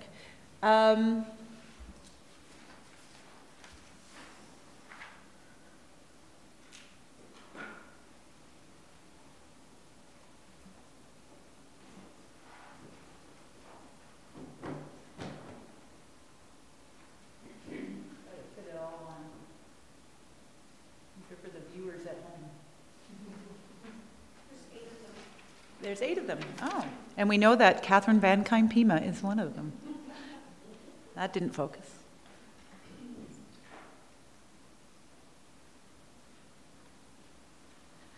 Okay, so now what I would like to do is walk you through this high-level overview. Again, we're going to get into the detail by department in actually a couple weeks' time now.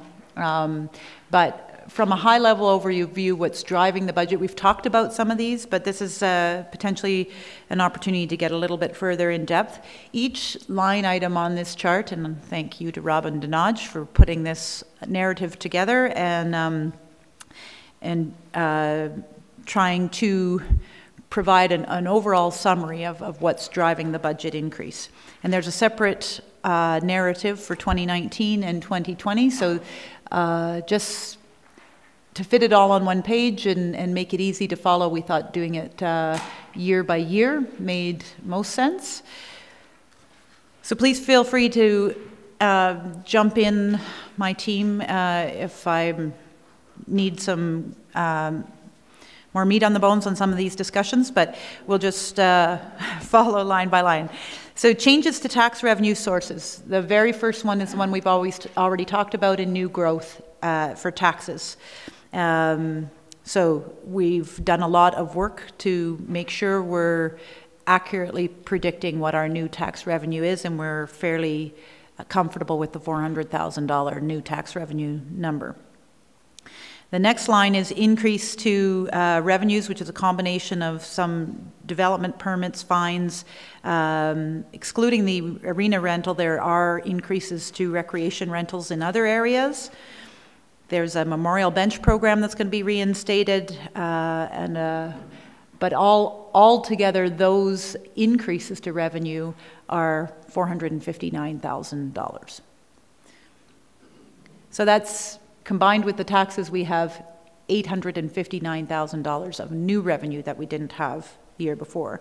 And then there's those reduced revenues that I've already discussed, RCMP revenue reduction, which is about $120,000 reduction, and reduced revenues from ATCO franchise fees and some other internal transfers of $245,000. So overall, in the revenue category, as a very high level, there are, with the ins and outs, we've got some new revenue, we've got some declining revenues. So, but overall, we have $474,000 in new revenue.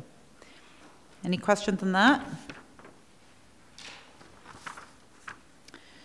Okay, so then moving into the second area, which is third-party costs. There's a few line items we want to talk about. So the RCMP contract decrease, and maybe Sally, I'll get you to help me with this. We had seen a large increase in contract costs last year, but they're actually proposing a decrease in the contract amount for 2019, and so that results in an overall decrease in the contract costs. Is there anything else you want to add to that? No, that's about right. But you'll see when we get to 2020 that it goes right back up again. So, and Rick knows the ins and outs of this better than I do, but the RCMP, we have to budget, but they have a different year end, so it's always fluctuating and changing. They are trying to do a better job of giving municipalities anticipated numbers, which is what this reduction indicates. But again, there'll be an increase in 2020. So it helps this year. But there's no decrease in the number of officers? No. Reflected in that? No. It's just the way they're budgeting? Well, all their costs are lumped in, right? So officers, housing, vehicles, right? It's all of their equipment and maintenance, it's all lumped in. It's one big contract. It's one big cost. So it doesn't, this decrease doesn't have anything to do with officers, but it might be that they don't need to pay for a car, or they don't need to pay for radios, and then in the future year, there could be something else, again, not officer related, that leads to the increase. In 2017 and 18, they were in negotiations as well, like the whole RCMP was.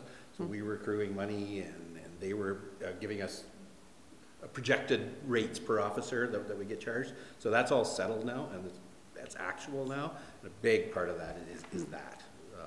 There's more to it, but that's the majority. Okay. And do they deal with slippage like we do? Do they have a? We budget for their. It's included in it, yeah. So their slippage Small. is included in our budget? Oh, okay. Okay, the second line under third-party costs is insurance. Insurance costs continue to go up. It's $25,000 predicted to increase to $625,000. So the total budget for insurance is $625,000. The variance over last year is $25,000. In the affiliates and partners, you know, 3 partner groups, and I think, are all of them, Sally, coming next week? Or? Have already come. That one, there's more than 3 affiliates. No, but 3 making up this difference. Right, so the museum and the arts place were at the last cow, and the library will be here next week. Oh, that's right, I missed the last committee of the whole. So the paragraph there in 2C identifies the total budget increase for the affiliate partners is $91,000, and they're broken out as shown there. $51,000 additional for the library, $25,000 for the museum, $4,000 for Biosphere, and $11,000 for Arts Place. There is an additional ask for the library to go to free library cards, which would be a $25,000 request. We did not include that, so we reduced the library's ask by that amount, and that's something that council could consider as an add-in if you'd like. But we'll talk about that. And they will be speaking to that when they come next week. They'll be speaking to that request in particular. So it's noted that the affiliate budget requests have increased by 91,000, but the draft budget only shows increase of 26,000 or something. Am I reading that wrong? Where are you reading that? Sorry? You look at the very front page. Yeah, on the front page. Is not in that line, they're in grants, like Biosphere. Do you want to come here, Rick, and speak to the mic? Sorry. We'll have to get you a mic for next. They're not all included in that line, transfer to affiliate organizations. Those are the big ones, but Biosphere, WildSmart, those kind of things are in actually grants, like a different line under admin. Then on that, on item 2C then, the requests have increased by 91,000. Is all of that 91,000 in the proposed budget? Yes. Oh, just in different places. Different places. Okay, thanks.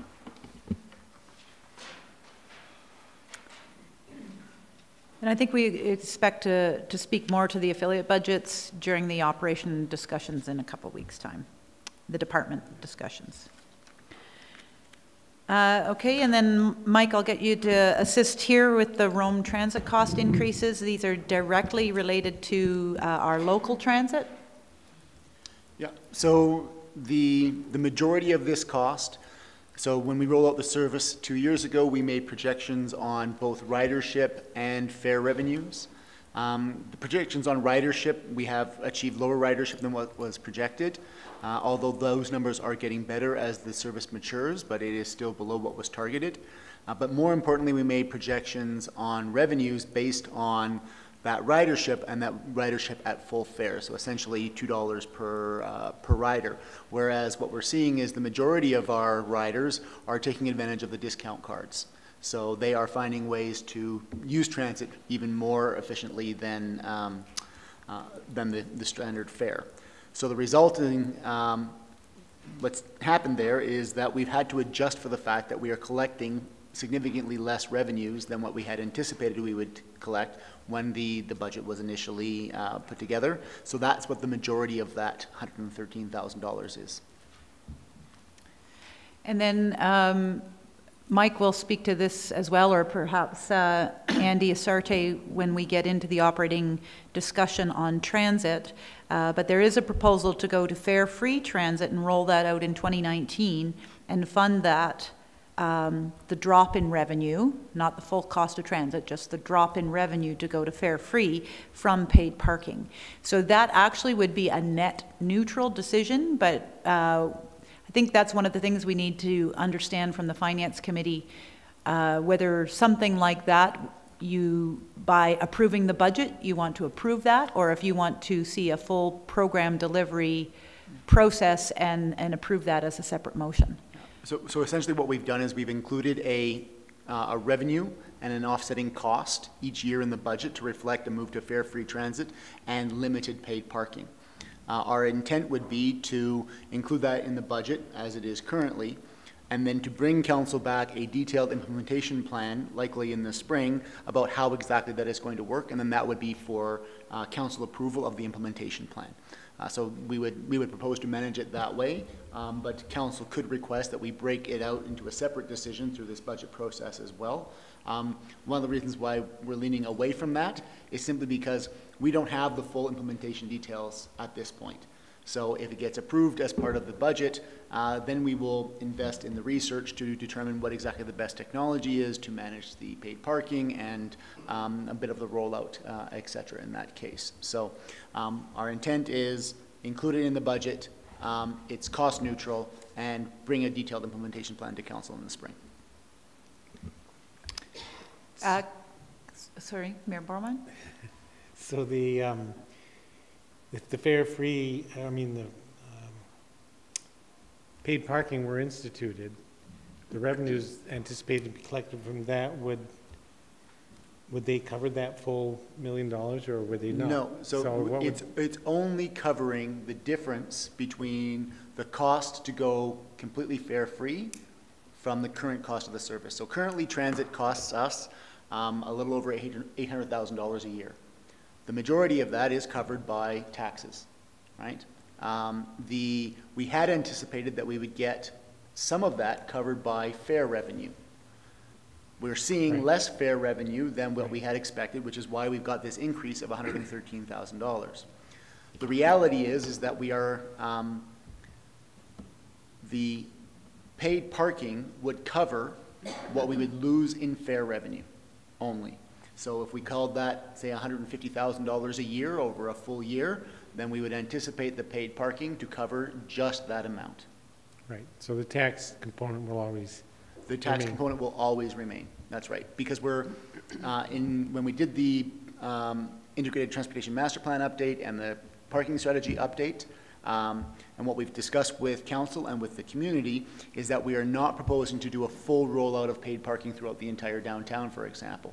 We're talking about very limited rollout in specific targeted locations that are at the highest priority and the highest value from a parking perspective, and then still leaving a fair bit of free and time limited but free parking available in the downtown. So the opportunities for revenue generation from paid parking are not massive. They're going to be limited because we're only proposing a limited program. So my question was similar to that. If you include this in the budget, there will be a capital component to paid parking though too, right? So there will be, but we expect that the, and that is already, I believe that is already included in our plan. So it depends entirely on what the technology is that you use, and so we would have to bring the implementation plan back. But you can, there are technologies that you can use that essentially don't require a capital investment, right? So that they recover their, the provider essentially recovers their cost and their profit through the provision of the service. Right? Yeah. So we could put this out to a third party contracted service, and then they would put in. And they would get like a fee or something that they recover through the. Be like photo radar, where they take a % of the revenue generated. Yeah. Right. So we will, but we haven't made that decision yet because we haven't done that research yet because it's not yet an approved project of council. So if we get the approval to move forward, we will do that, and then we will bring back the detailed implementation plan to council for approval. Okay, thank you. Okay, so then moving down into the human resources status quo costs. These are some of the costs that we were discussing earlier this morning. The cost of living adjustment to salary grids, which is part of our employee pay policy. So just to be clear, there's sort of a higher rate, the rate in which we bring staff on typically, and then there's the full job rate, which is a fully qualified highly effective staff member, and that range from the higher rate to the fully qualified job rate increases by the cost of living annually. And this year, that cost of living is 2%. So that $353,000 in item 3A is reflective of that cost of living adjustment to the salary grid. The next line item under the performance-based pay increases, I think I termed it merit pay earlier. So how you advance as an employee through the grid from your higher rate, the rate you're hired at, to the full job rate is through merit and how you perform that year. And you know, there's a full performance evaluation process that managers and supervisors undertake with their staff. And this year we're budgeting $100,000, which is just about 0.5% of our payroll, if you look at our total payroll being $19 million.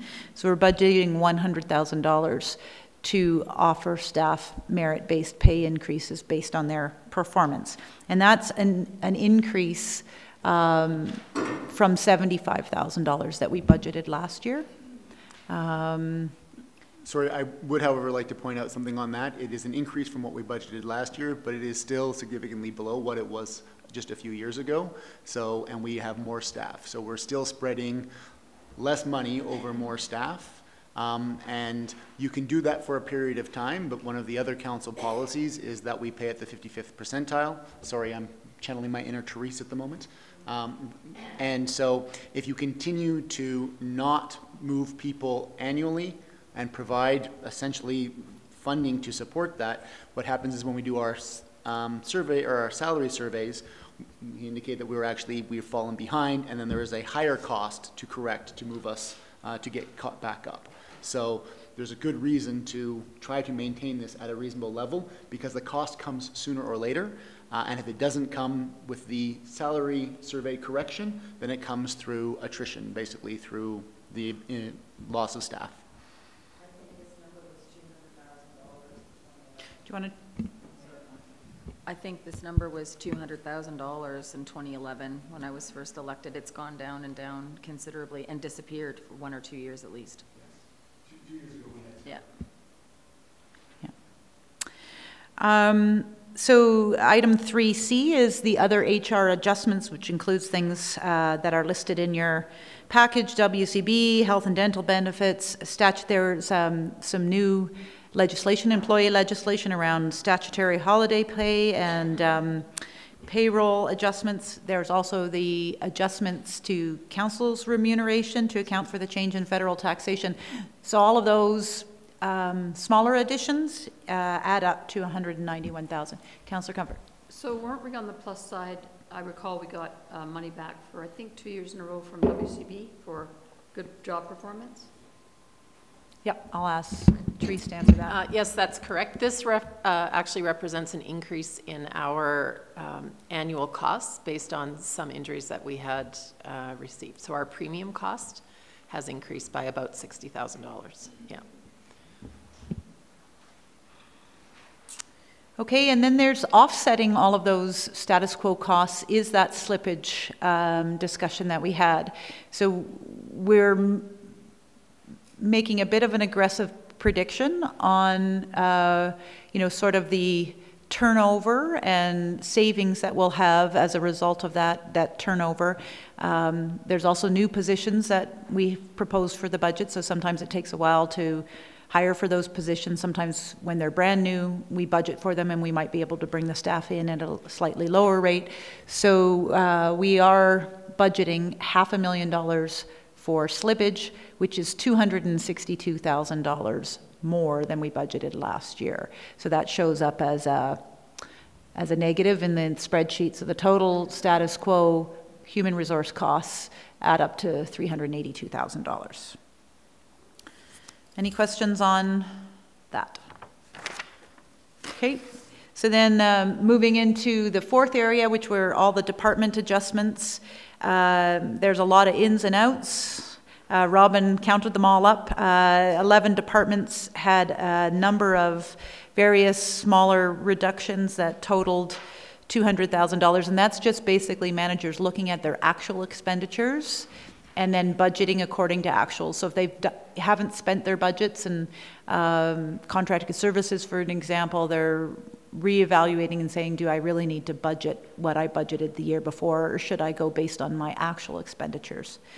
So as a result of that exercise, there's been a savings of $200,000. But then there's been some department increases. There's a number of smaller increases, less than $20,000, and you'll see the details of those as we go through department budgets. But if you add all of those together, they resulted in $110,000 of increases, and then some of the larger budget adjustments, increases, just to provide sort of the status quo operations, things like fuel, software licenses, building inspection fees, the costs for our snow removal contract and professional fees. All of those have added up to $500,000, $508,000. We also have costs for newly legislated changes in safety regulations, and those add up to $96,000. So all told, those department adjustments, but they're not increases in services, they're costs required to provide existing services. The ins and outs of minor reductions and increases, it's essentially $500,000 of new adjustments. Yes? And that line item, professional fees, includes our legal costs? Yes. Yeah, and does it also include, is that where things like EIS would go into if we hired third-party review? No, that's so in that line item for professional fees, what was, off the top of your head, what was our legal fees this past year? Anyone? What we're trending to date? Yeah. We'll let Mr. Irwin. Let the wizard do his work. Yeah. If all the invoices are in, I believe that we have exceeded the legal budget for this year. Yeah. But what is it currently at? I mean, there's nothing major outstanding right now, is there? Yes, there is. Okay.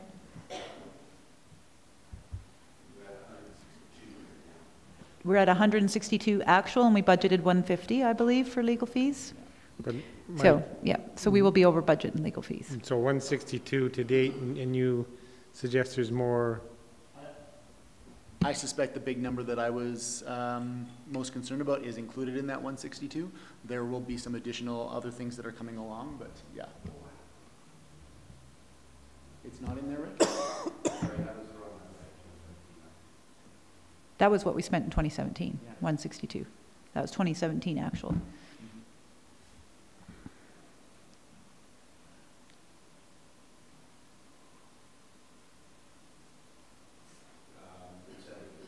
Pardon me? We're only at 70,000, only. So there's more to come in. Okay, yes. And what do you think it might top out at? We've got 70 in there already. We will spend at least another 80 to 90 before the end of the year. I would say 80 as a minimum.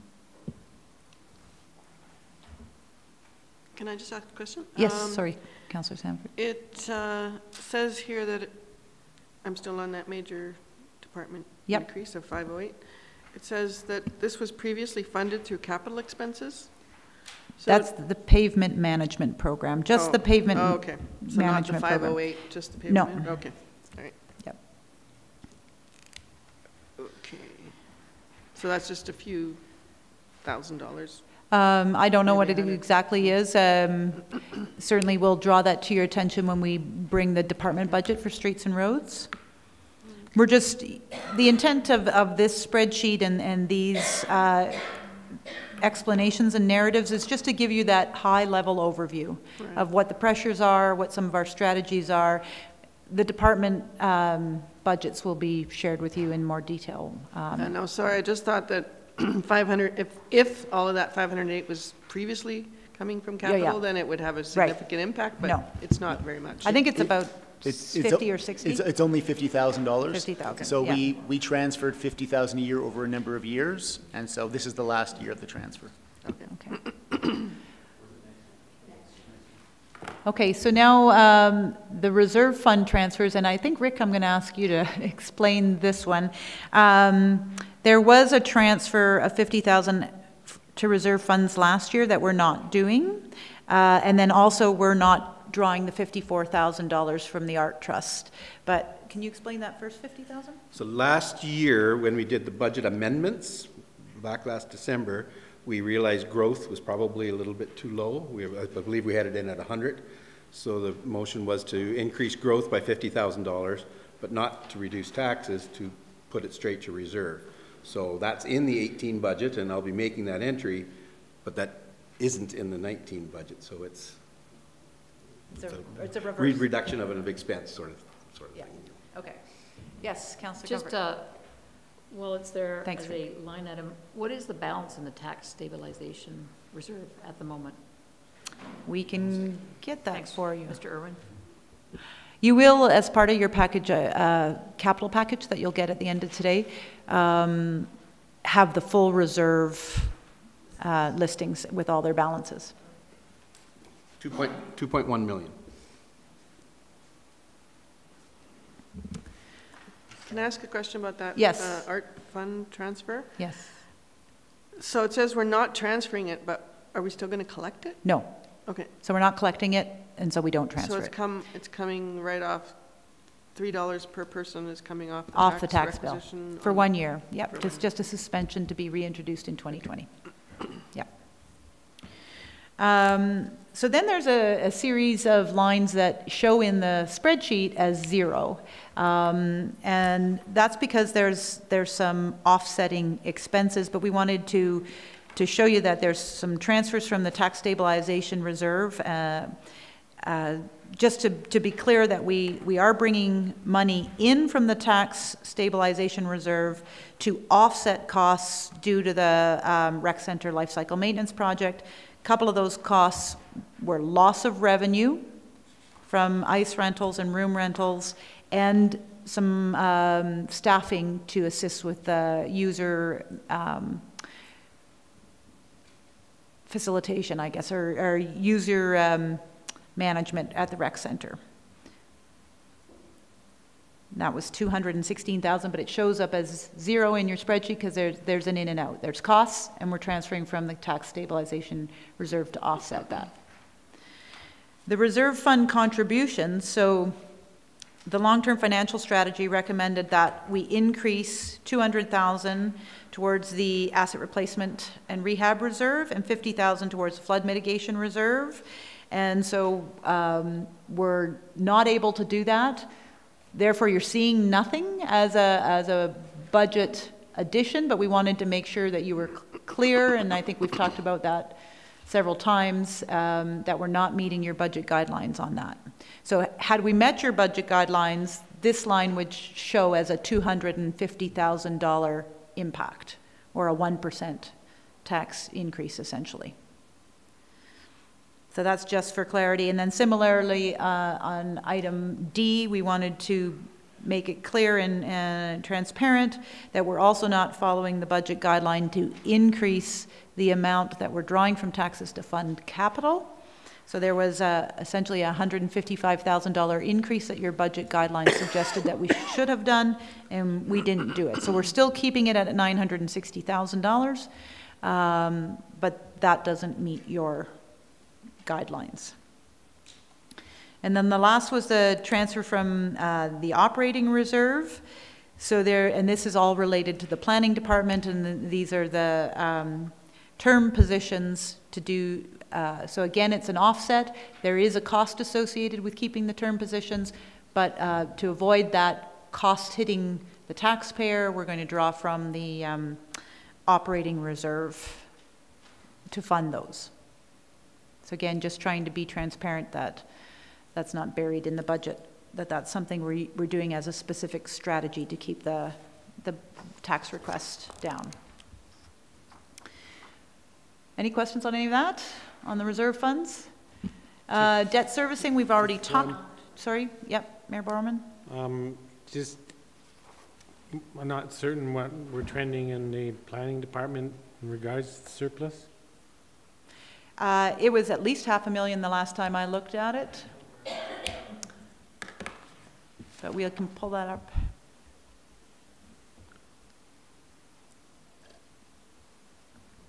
Thanks.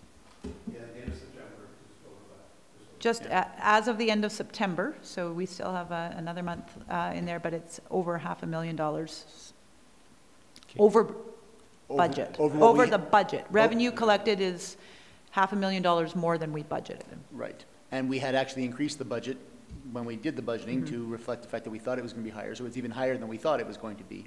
And to Lisa's earlier point, for example, something like Stewart Creek Phase 3, we collected the fees for that 2 years ago. The majority of the work is taking place now. So when we receive the money and when the work needs to be done are not necessarily at the same time. So it's not exactly a surplus, it's money that's held for future work? Well, that's how we would like you to start to see it. I don't think we've ever talked about that in that way before, but I think that's an excellent way of articulating it. In fact, this was the point that was raised earlier on. We used to do exactly the opposite. We would treat it as a surplus, and when we'd use those revenues to offset other costs, essentially artificially keeping taxes lower. Yeah, and the reality is that it's exactly what you just suggested, John. Okay, so moving along, 6A, debt servicing. We do have an increase in debt servicing as a result of the Canmore Rec Center project. And that's the only expected increase, but it's a major one. And then the last bucket of additions is the priority staffing additions that are identified there and that Therese Rogers already walked through. So recommendations from the organizational review to hire a GM of corporate services, an IT manager, and a full-time sustainability coordinator, which would also keep a full-time planner. So the total of those positions is $432,000.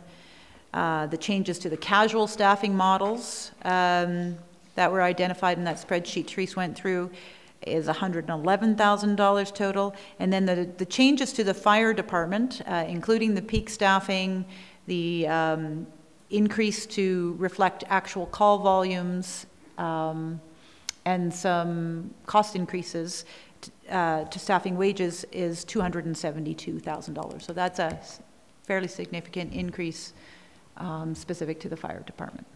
Totaling all of those staffing additions, so those are new programs, new services, new resources addressing current capacity constraints, but it's $815,000.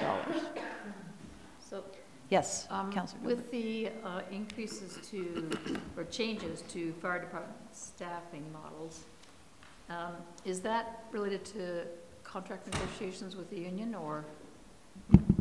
No, it's not. Where are we on that?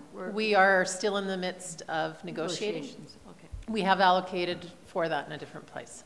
Yeah, it's a good question. Thank you. And those funds that we allocated would have been part of that, those other, under the status quo ones, I think, right?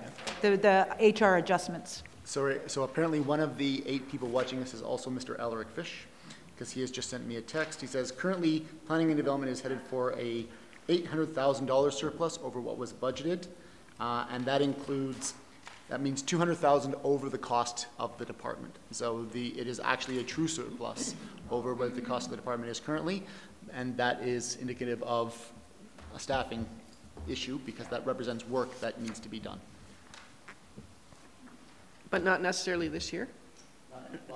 It's going to carry over into the following year. Okay, so then if you flip to the other side of that spreadsheet, page 8. Oh, mine's all written on.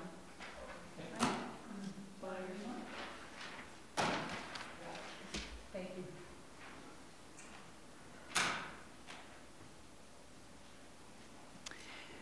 These are things we specifically wanted to highlight for you. Some of them we've already talked about.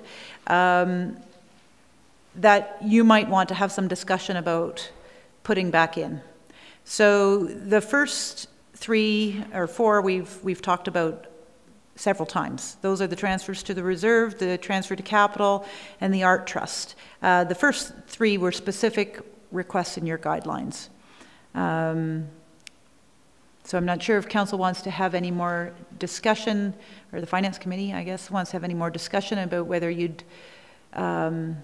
personally like to see those in there. You might want to wait to see the whole capital plan and the capital funding envelope before we have that, but they're out. Some of the other things, the municipal clerk department budgeted to do a citizen satisfaction survey.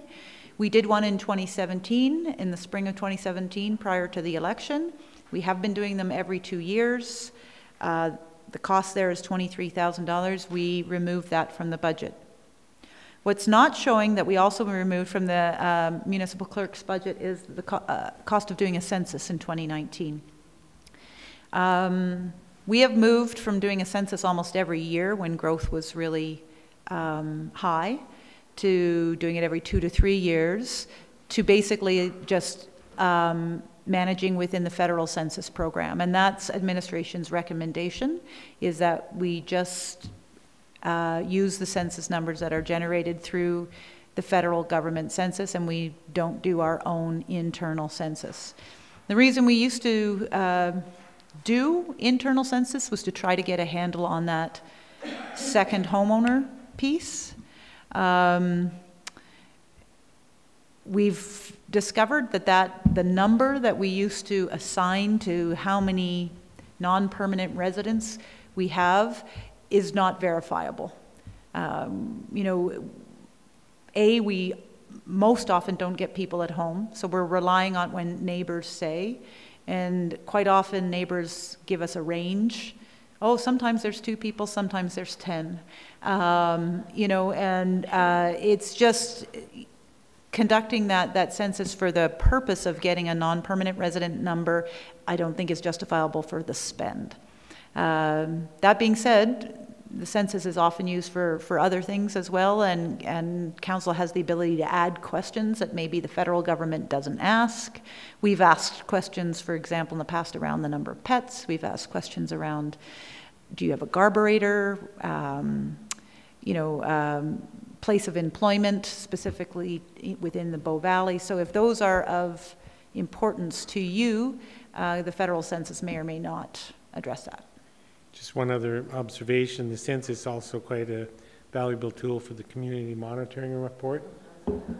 So, but it hasn't, I guess my point is it hasn't changed. We're not in significant growth patterns the way we were, and so what we've seen is, I think the last time we did sort of consecutive censuses is that we had 100 people in growth.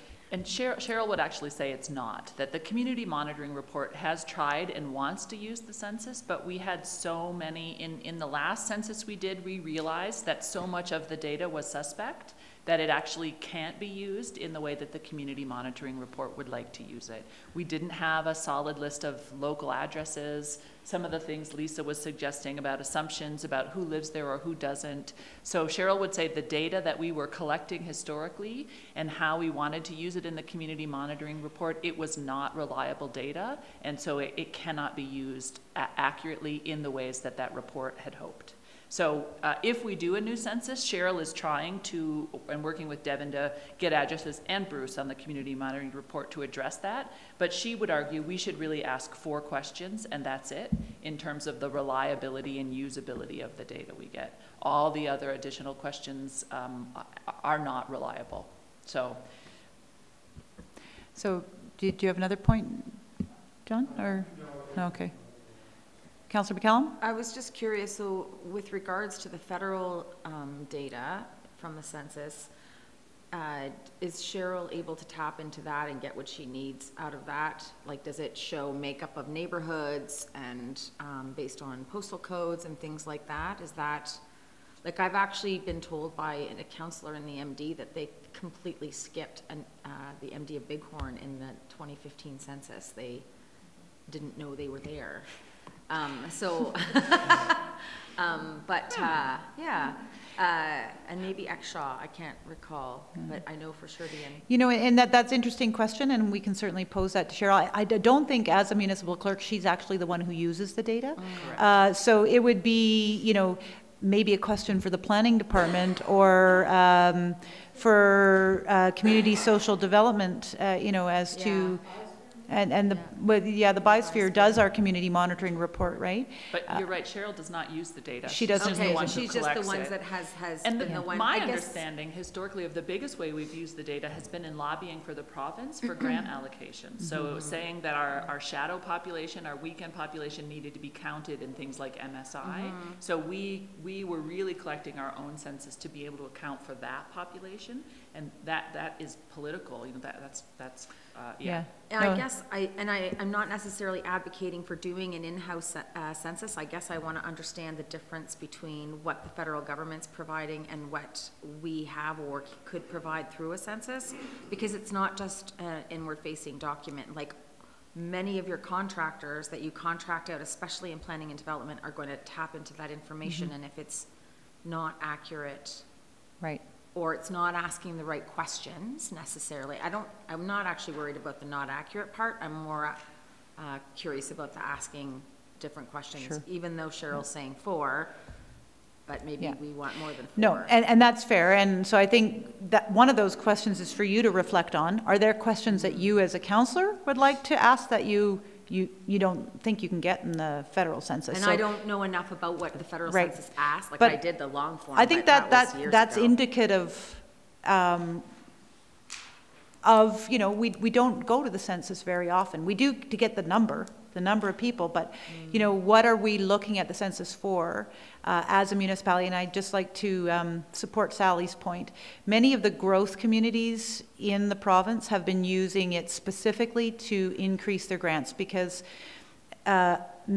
several of the grants that come from the province are per capita grants. So if you're an Airdrie or a Cochrane and you're growing at 15% per year, and you're only having a census once every 4 years based on the federal number, you're losing grant dollars. So they actually generate more in grant dollars than it costs them to run their census. I would say that doesn't happen for Canmore. So, you know, it's going to cost us about $25,000 to $30,000 to run a census.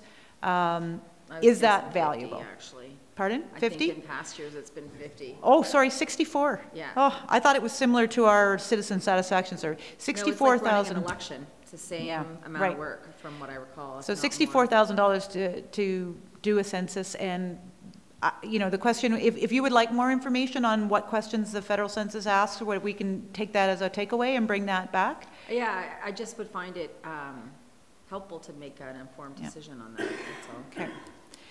But the reason it wasn't on this list is because we didn't see it as a priority. I just know that it was a change, so I wanted to make sure that you were aware of that. Yep. I mean, I actually use the census data regularly just to help in messaging, but I don't know if it's a $64,000 value to have that done each year. And maybe you could use the federal census data to give you the same information. But yes, that's every 4 years, which isn't quite as tight or as fine a grain, but.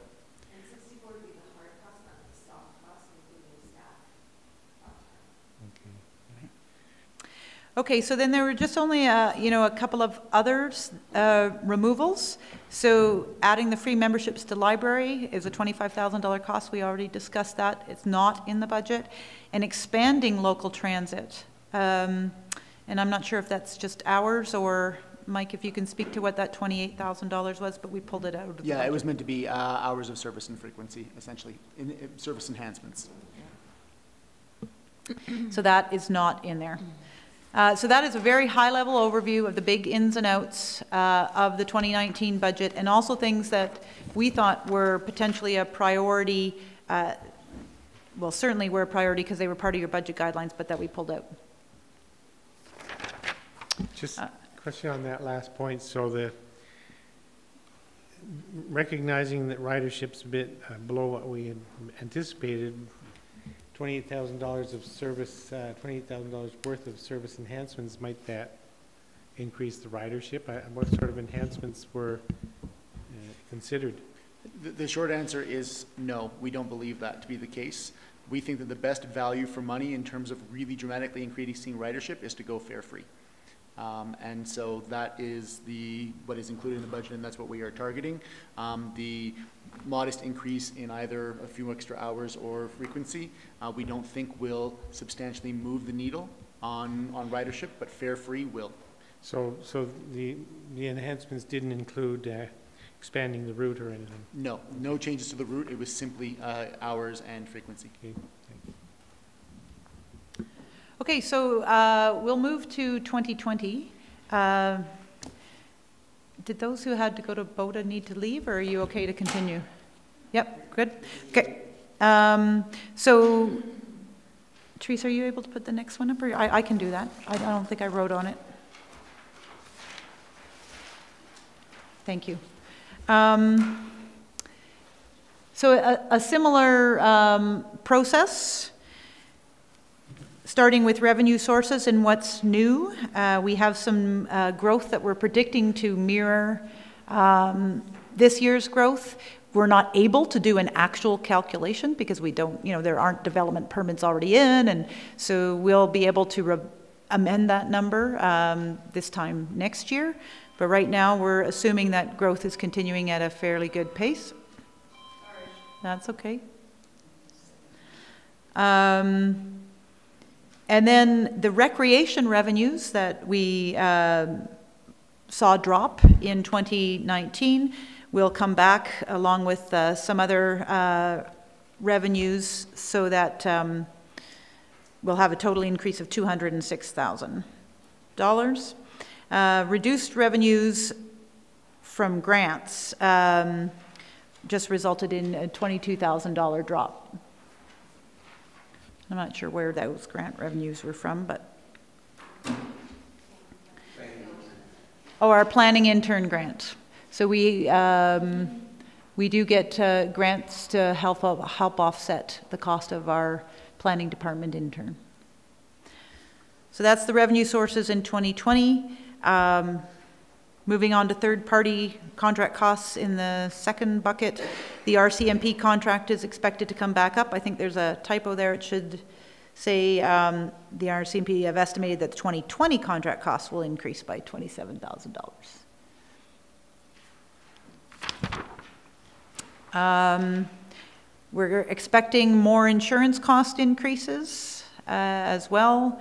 And our affiliate partners have also predicted some increases that are mostly sort of cost of living requests.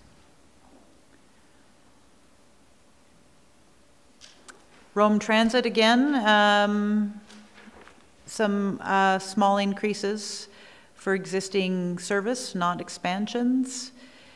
And by 2020, the EIS expenses for third-party reviews, and I'm not sure why we made the decision that these now be funded from regular taxes, because I think we had been funding them from our operational reserve, right, in the past.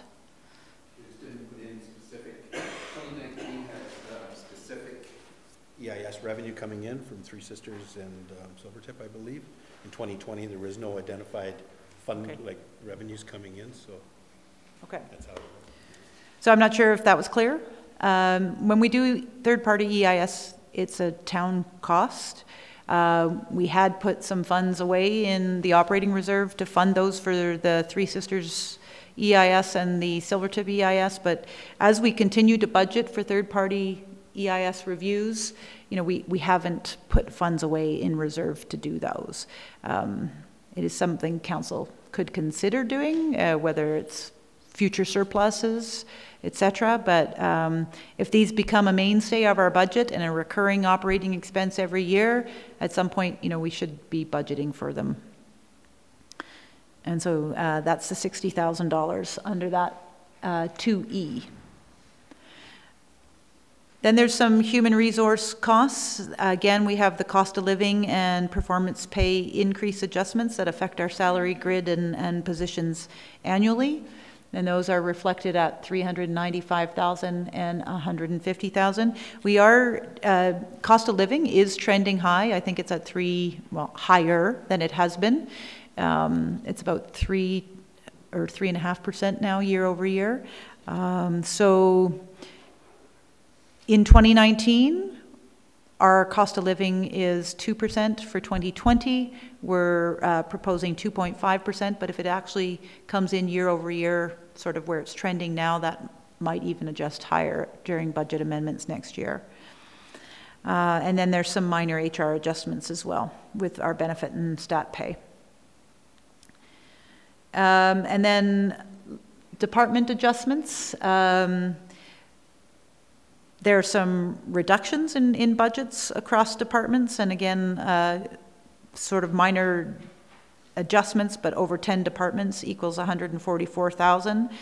But then on the flip side, there's some minor increases to existing expenses across a similar number of departments at 117,000. So those are sort of all ins and outs. We do have some expected increases to power and some other contracted costs of 135,000, and again, all of these will be explained in a little bit more detail as we get into department area budgets. This is just giving you that high level. So the department adjustments overall, with the ins and outs, are slightly over $100,000. So nothing major really to report in 2020. In the reserve funds, that $54,000 to reinstate the Art Trust draw comes back in, so that's a $54,000 hit. And then we're bringing back, yes, Mayor Borelman? At some point later, it'd be nice if we could just have a brief review of the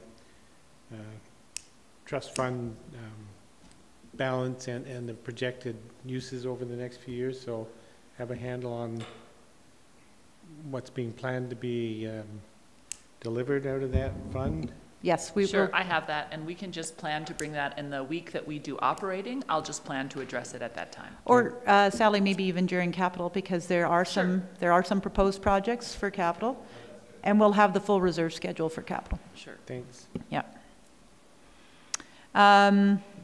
So then 5B, the reserve fund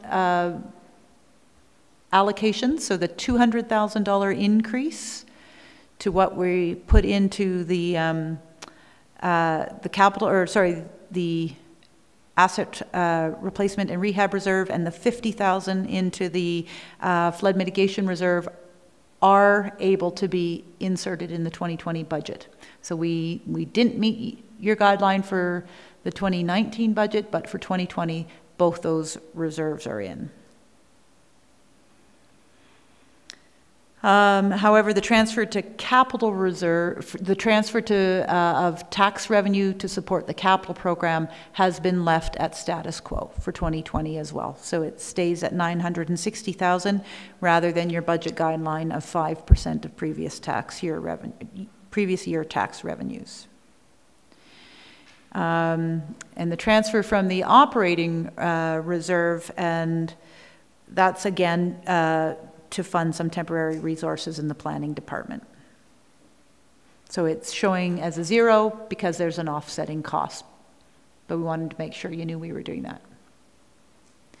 The debt servicing, actually, we have some debt fall off the books in 2020, so we have a reduction in debt servicing, and I guess that was related to the purchase of that. It's called the Environmental Services Building because that's what we called it back when we bought it. It's the where Public Works is in Bylaw. Used to be called Environmental Services. So we bought that in 1995. I know that because I was on mat leave. I came back to a new building when I came back on my mat leave. So does that make sense? How long was that debenture then? 20 years. 20-year debenture we probably took. He's 20. He just turned 20. Just to add that, there is one more debenture that actually goes off the books as well, but it's an offset, is the town line burial that we spoke of before. It's off the books now in 2020. But it's offset by, we don't have the draw from reserve, so that's why it doesn't show up there. So. Okay. Okay, and then moving down to the priority staffing additions, there's the positions that Therese walked through as far as our priorities from the organizational review. Communication advisor, assistant manager of recreation are the two main positions. And then some casual staffing model changes as well at 28,000. And then the next page provides some priority items that we couldn't fit in the 2020 budget, which includes the increased transfer to capital, the library free membership, and an expansion of local transit. So that $206,000 would actually be an expanded new route. That is not proposed to proceed. Yes? So I have a question about that with what happens if, say, in regards to transit, if the province decides to issue grants to municipalities regarding the expansion or improvement? Well, the province, we get grants, green trip funding for most of our transit capital expenses, but the big costs in transit are your annual operating costs. So while we might be able to purchase buses and potentially to build bus stops, the annual operating costs are typically not grant eligible. And we have already, through the Green Trip program, maxed out our eligibility for grants over the next 6-year capital window. So we have applied for everything we could think of, and the capital plan optimizes that as much as we reasonably are able to. Okay. And there's also some new environmental grants for solar and stuff coming. Had you seen those? I just found out about those. Yeah, yes, and when we get to capital, you'll see we're actually proposing quite an ambitious solar program, and with what we feel to be very good reason and justification, but we'll talk about that next week. Thank you. So that kind of brings us to the end of the big overview, the ins and outs. Yes, Mayor Borman? Help me understand the transfer to capital. So the policy says not less than 5%, and is that happening? So just to be clear, it's not by policy, that is actually your guidelines, your budget guidelines. Right. And yes, so it says not less than 5% of the previous year's tax revenue should be used to fund capital programs. If you recall, 4 or 5 years, or the last council actually reduced that significantly. And we've been clawing our way back. So I think, Councillor Sanford, you mentioned this morning it was down to about 800,000 one year, right? So we have been working our way back to that 5% number. And there really is no magic to that 5% number. It's just an estimate. It helps us manage the capital program. So in the 3 years well, the next 2 years budget, there won't be any increase of what's being transferred. So that's right. So but it's still at 960,000. So we're still transferring 960,000. But yes, as our tax increases, we're getting further away from the 5% number. And sorry, I would argue somewhat that there is magic to the number. So, and we'll discuss this more next week when we talk about capital. But at the end of the day, capital is meant to, the capital investments that we make are meant to account for the growing needs of the community, both in terms of replacement and compensating for growth. Historically, what we have done with capital is we've said, what was our capital funding envelope? How much money did we have available to us? And then we worked backwards to try to find a capital project that we could fit within that envelope.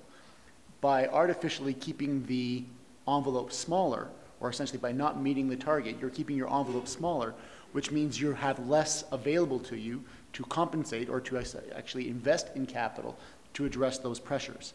And what happens over time is that the pressures continue to go up at one line, and if your investment goes at a lower rate, then that gap increases significantly. And that is some of what we've seen in operating, but it's also some of what we've seen in capital. So it is an area where councils, not just here, but councils have historically seen as, oh, well, we can get away with not investing in that, but it actually has a consequence. And the consequence on the envelope is one that is material and we should be aware of. So good for you to be channeling Catherine. Thank you. Catherine. But that's always been a concern of mine, having observed, you know, how other communities have gotten into serious problem on infrastructure deficit by not fully funding the reserves or the means to pay for infrastructure, new infrastructure and repairs. And I'm a little, I don't know, hesitant to, I wish we could at least follow the guidelines and increase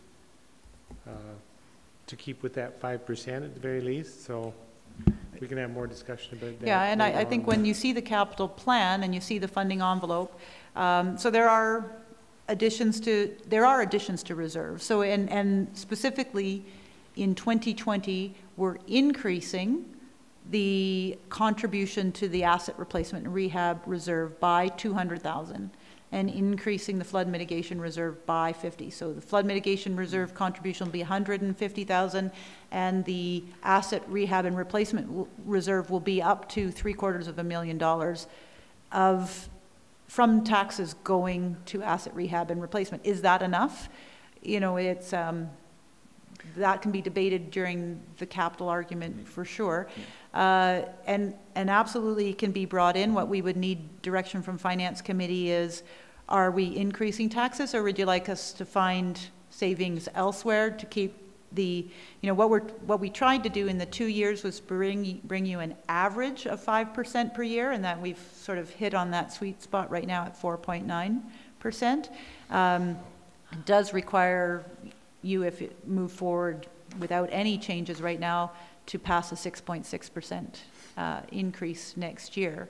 And that, you know, you might want to be thinking about what's occurring in 2019 that you're comfortable with even pushing off to 2020 to balance those back out to 5 and 5. I'm not sure where your thinking is at currently, but those are some of the discussions we'll want to get into during those 2 days that we've set aside for debate and amendments. Right.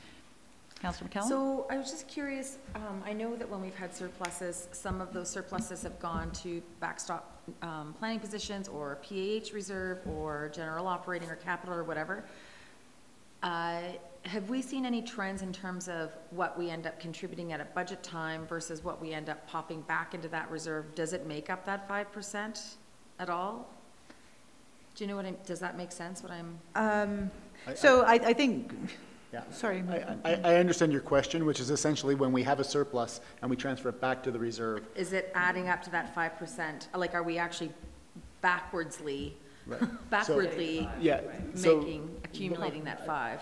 Rick would be the numbers guy and be best positioned to answer this. I think at the end of the day, one of the reasons why we have reserves that are reasonably healthy is because we've had this policy, or not necessarily a policy, but this pattern of practice of transferring surpluses to reserves. And if we hadn't been doing that, then we would have been having to tax in order to get those reserves to the levels that they have been at.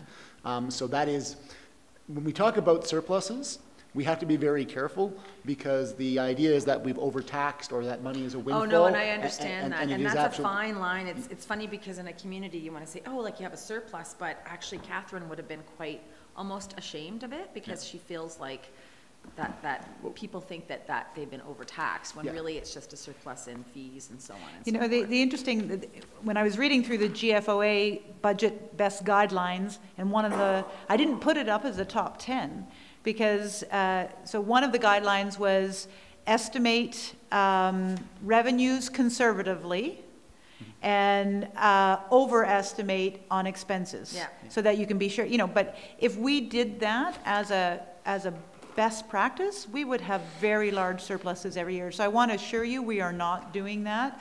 I think somewhat to Rick's concern. You know, especially, for example, you know, and to Teresa on the salary slippage number. You know, we don't want to be at the point where we're going, oh, we can't hire that manager of finance because we're not meeting our salary slippage number. That's not the intent of what we've budgeted, but we want to be realistic. And we do know that we have turnover and that we do not, you know, fully spend our salary, wages, and budgets line every year. So let's be realistic and budget for an offset. But the important part here is to be realistic, and I think historically one of the issues has been that we have made overly conservative assumptions on one side, and then on the other. And what happens again is the same thing in both operating and capital, is that we get that gap, right? So if you assume that your costs are going to be higher than they are, and your revenues are going to be lower, that affects the choices that you make. Like, for example, in past years where we've asked for FTEs and we've not gotten them, right? Sure. You're asking for positions to compensate for growth. We can't do it because we've made these types of assumptions. Mm-hmm. And that results in this uneven situation where now we're at a catch-up point where the pressures are so great that we can't bring even a 5% tax increase that we feel is reasonable and supportable to meet those demands. Mm-hmm. So this is, to Lisa's point, it has to be reasonable, but there is a danger in being overly conservative on one side and not compensating for the growth on the other. Mayor Barwin? Just one thing I'd like to ask, if it's not a lot of work, is if we could have some sort of a cash flow of the capital reserve, including the asset replacement and the flood mitigation reserve over the last few years, and sort of the projection for the next few years. Yep, we've got that in the capital bond. You'll get that tonight. Thanks. Yeah. Okay, so I think with that, we'll close. Rick did whisper in my ear, next year is never better. That's the other thing.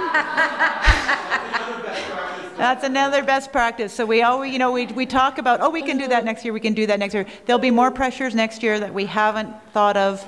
And so before you leave, make sure you take the capital tab to insert into your binder in tab 5. Thanks. Tab 5. And you imagine it took me 3 trips to bring Motion all those to adjourn, binders in. all in favor? Well, it wasn't just them, it was, oh. Thank you, Ms. Denage. And then I had old MDPs. I had 3 MDPs. Just right into tab 5. Straight into tab 5. I think one of them So was I'm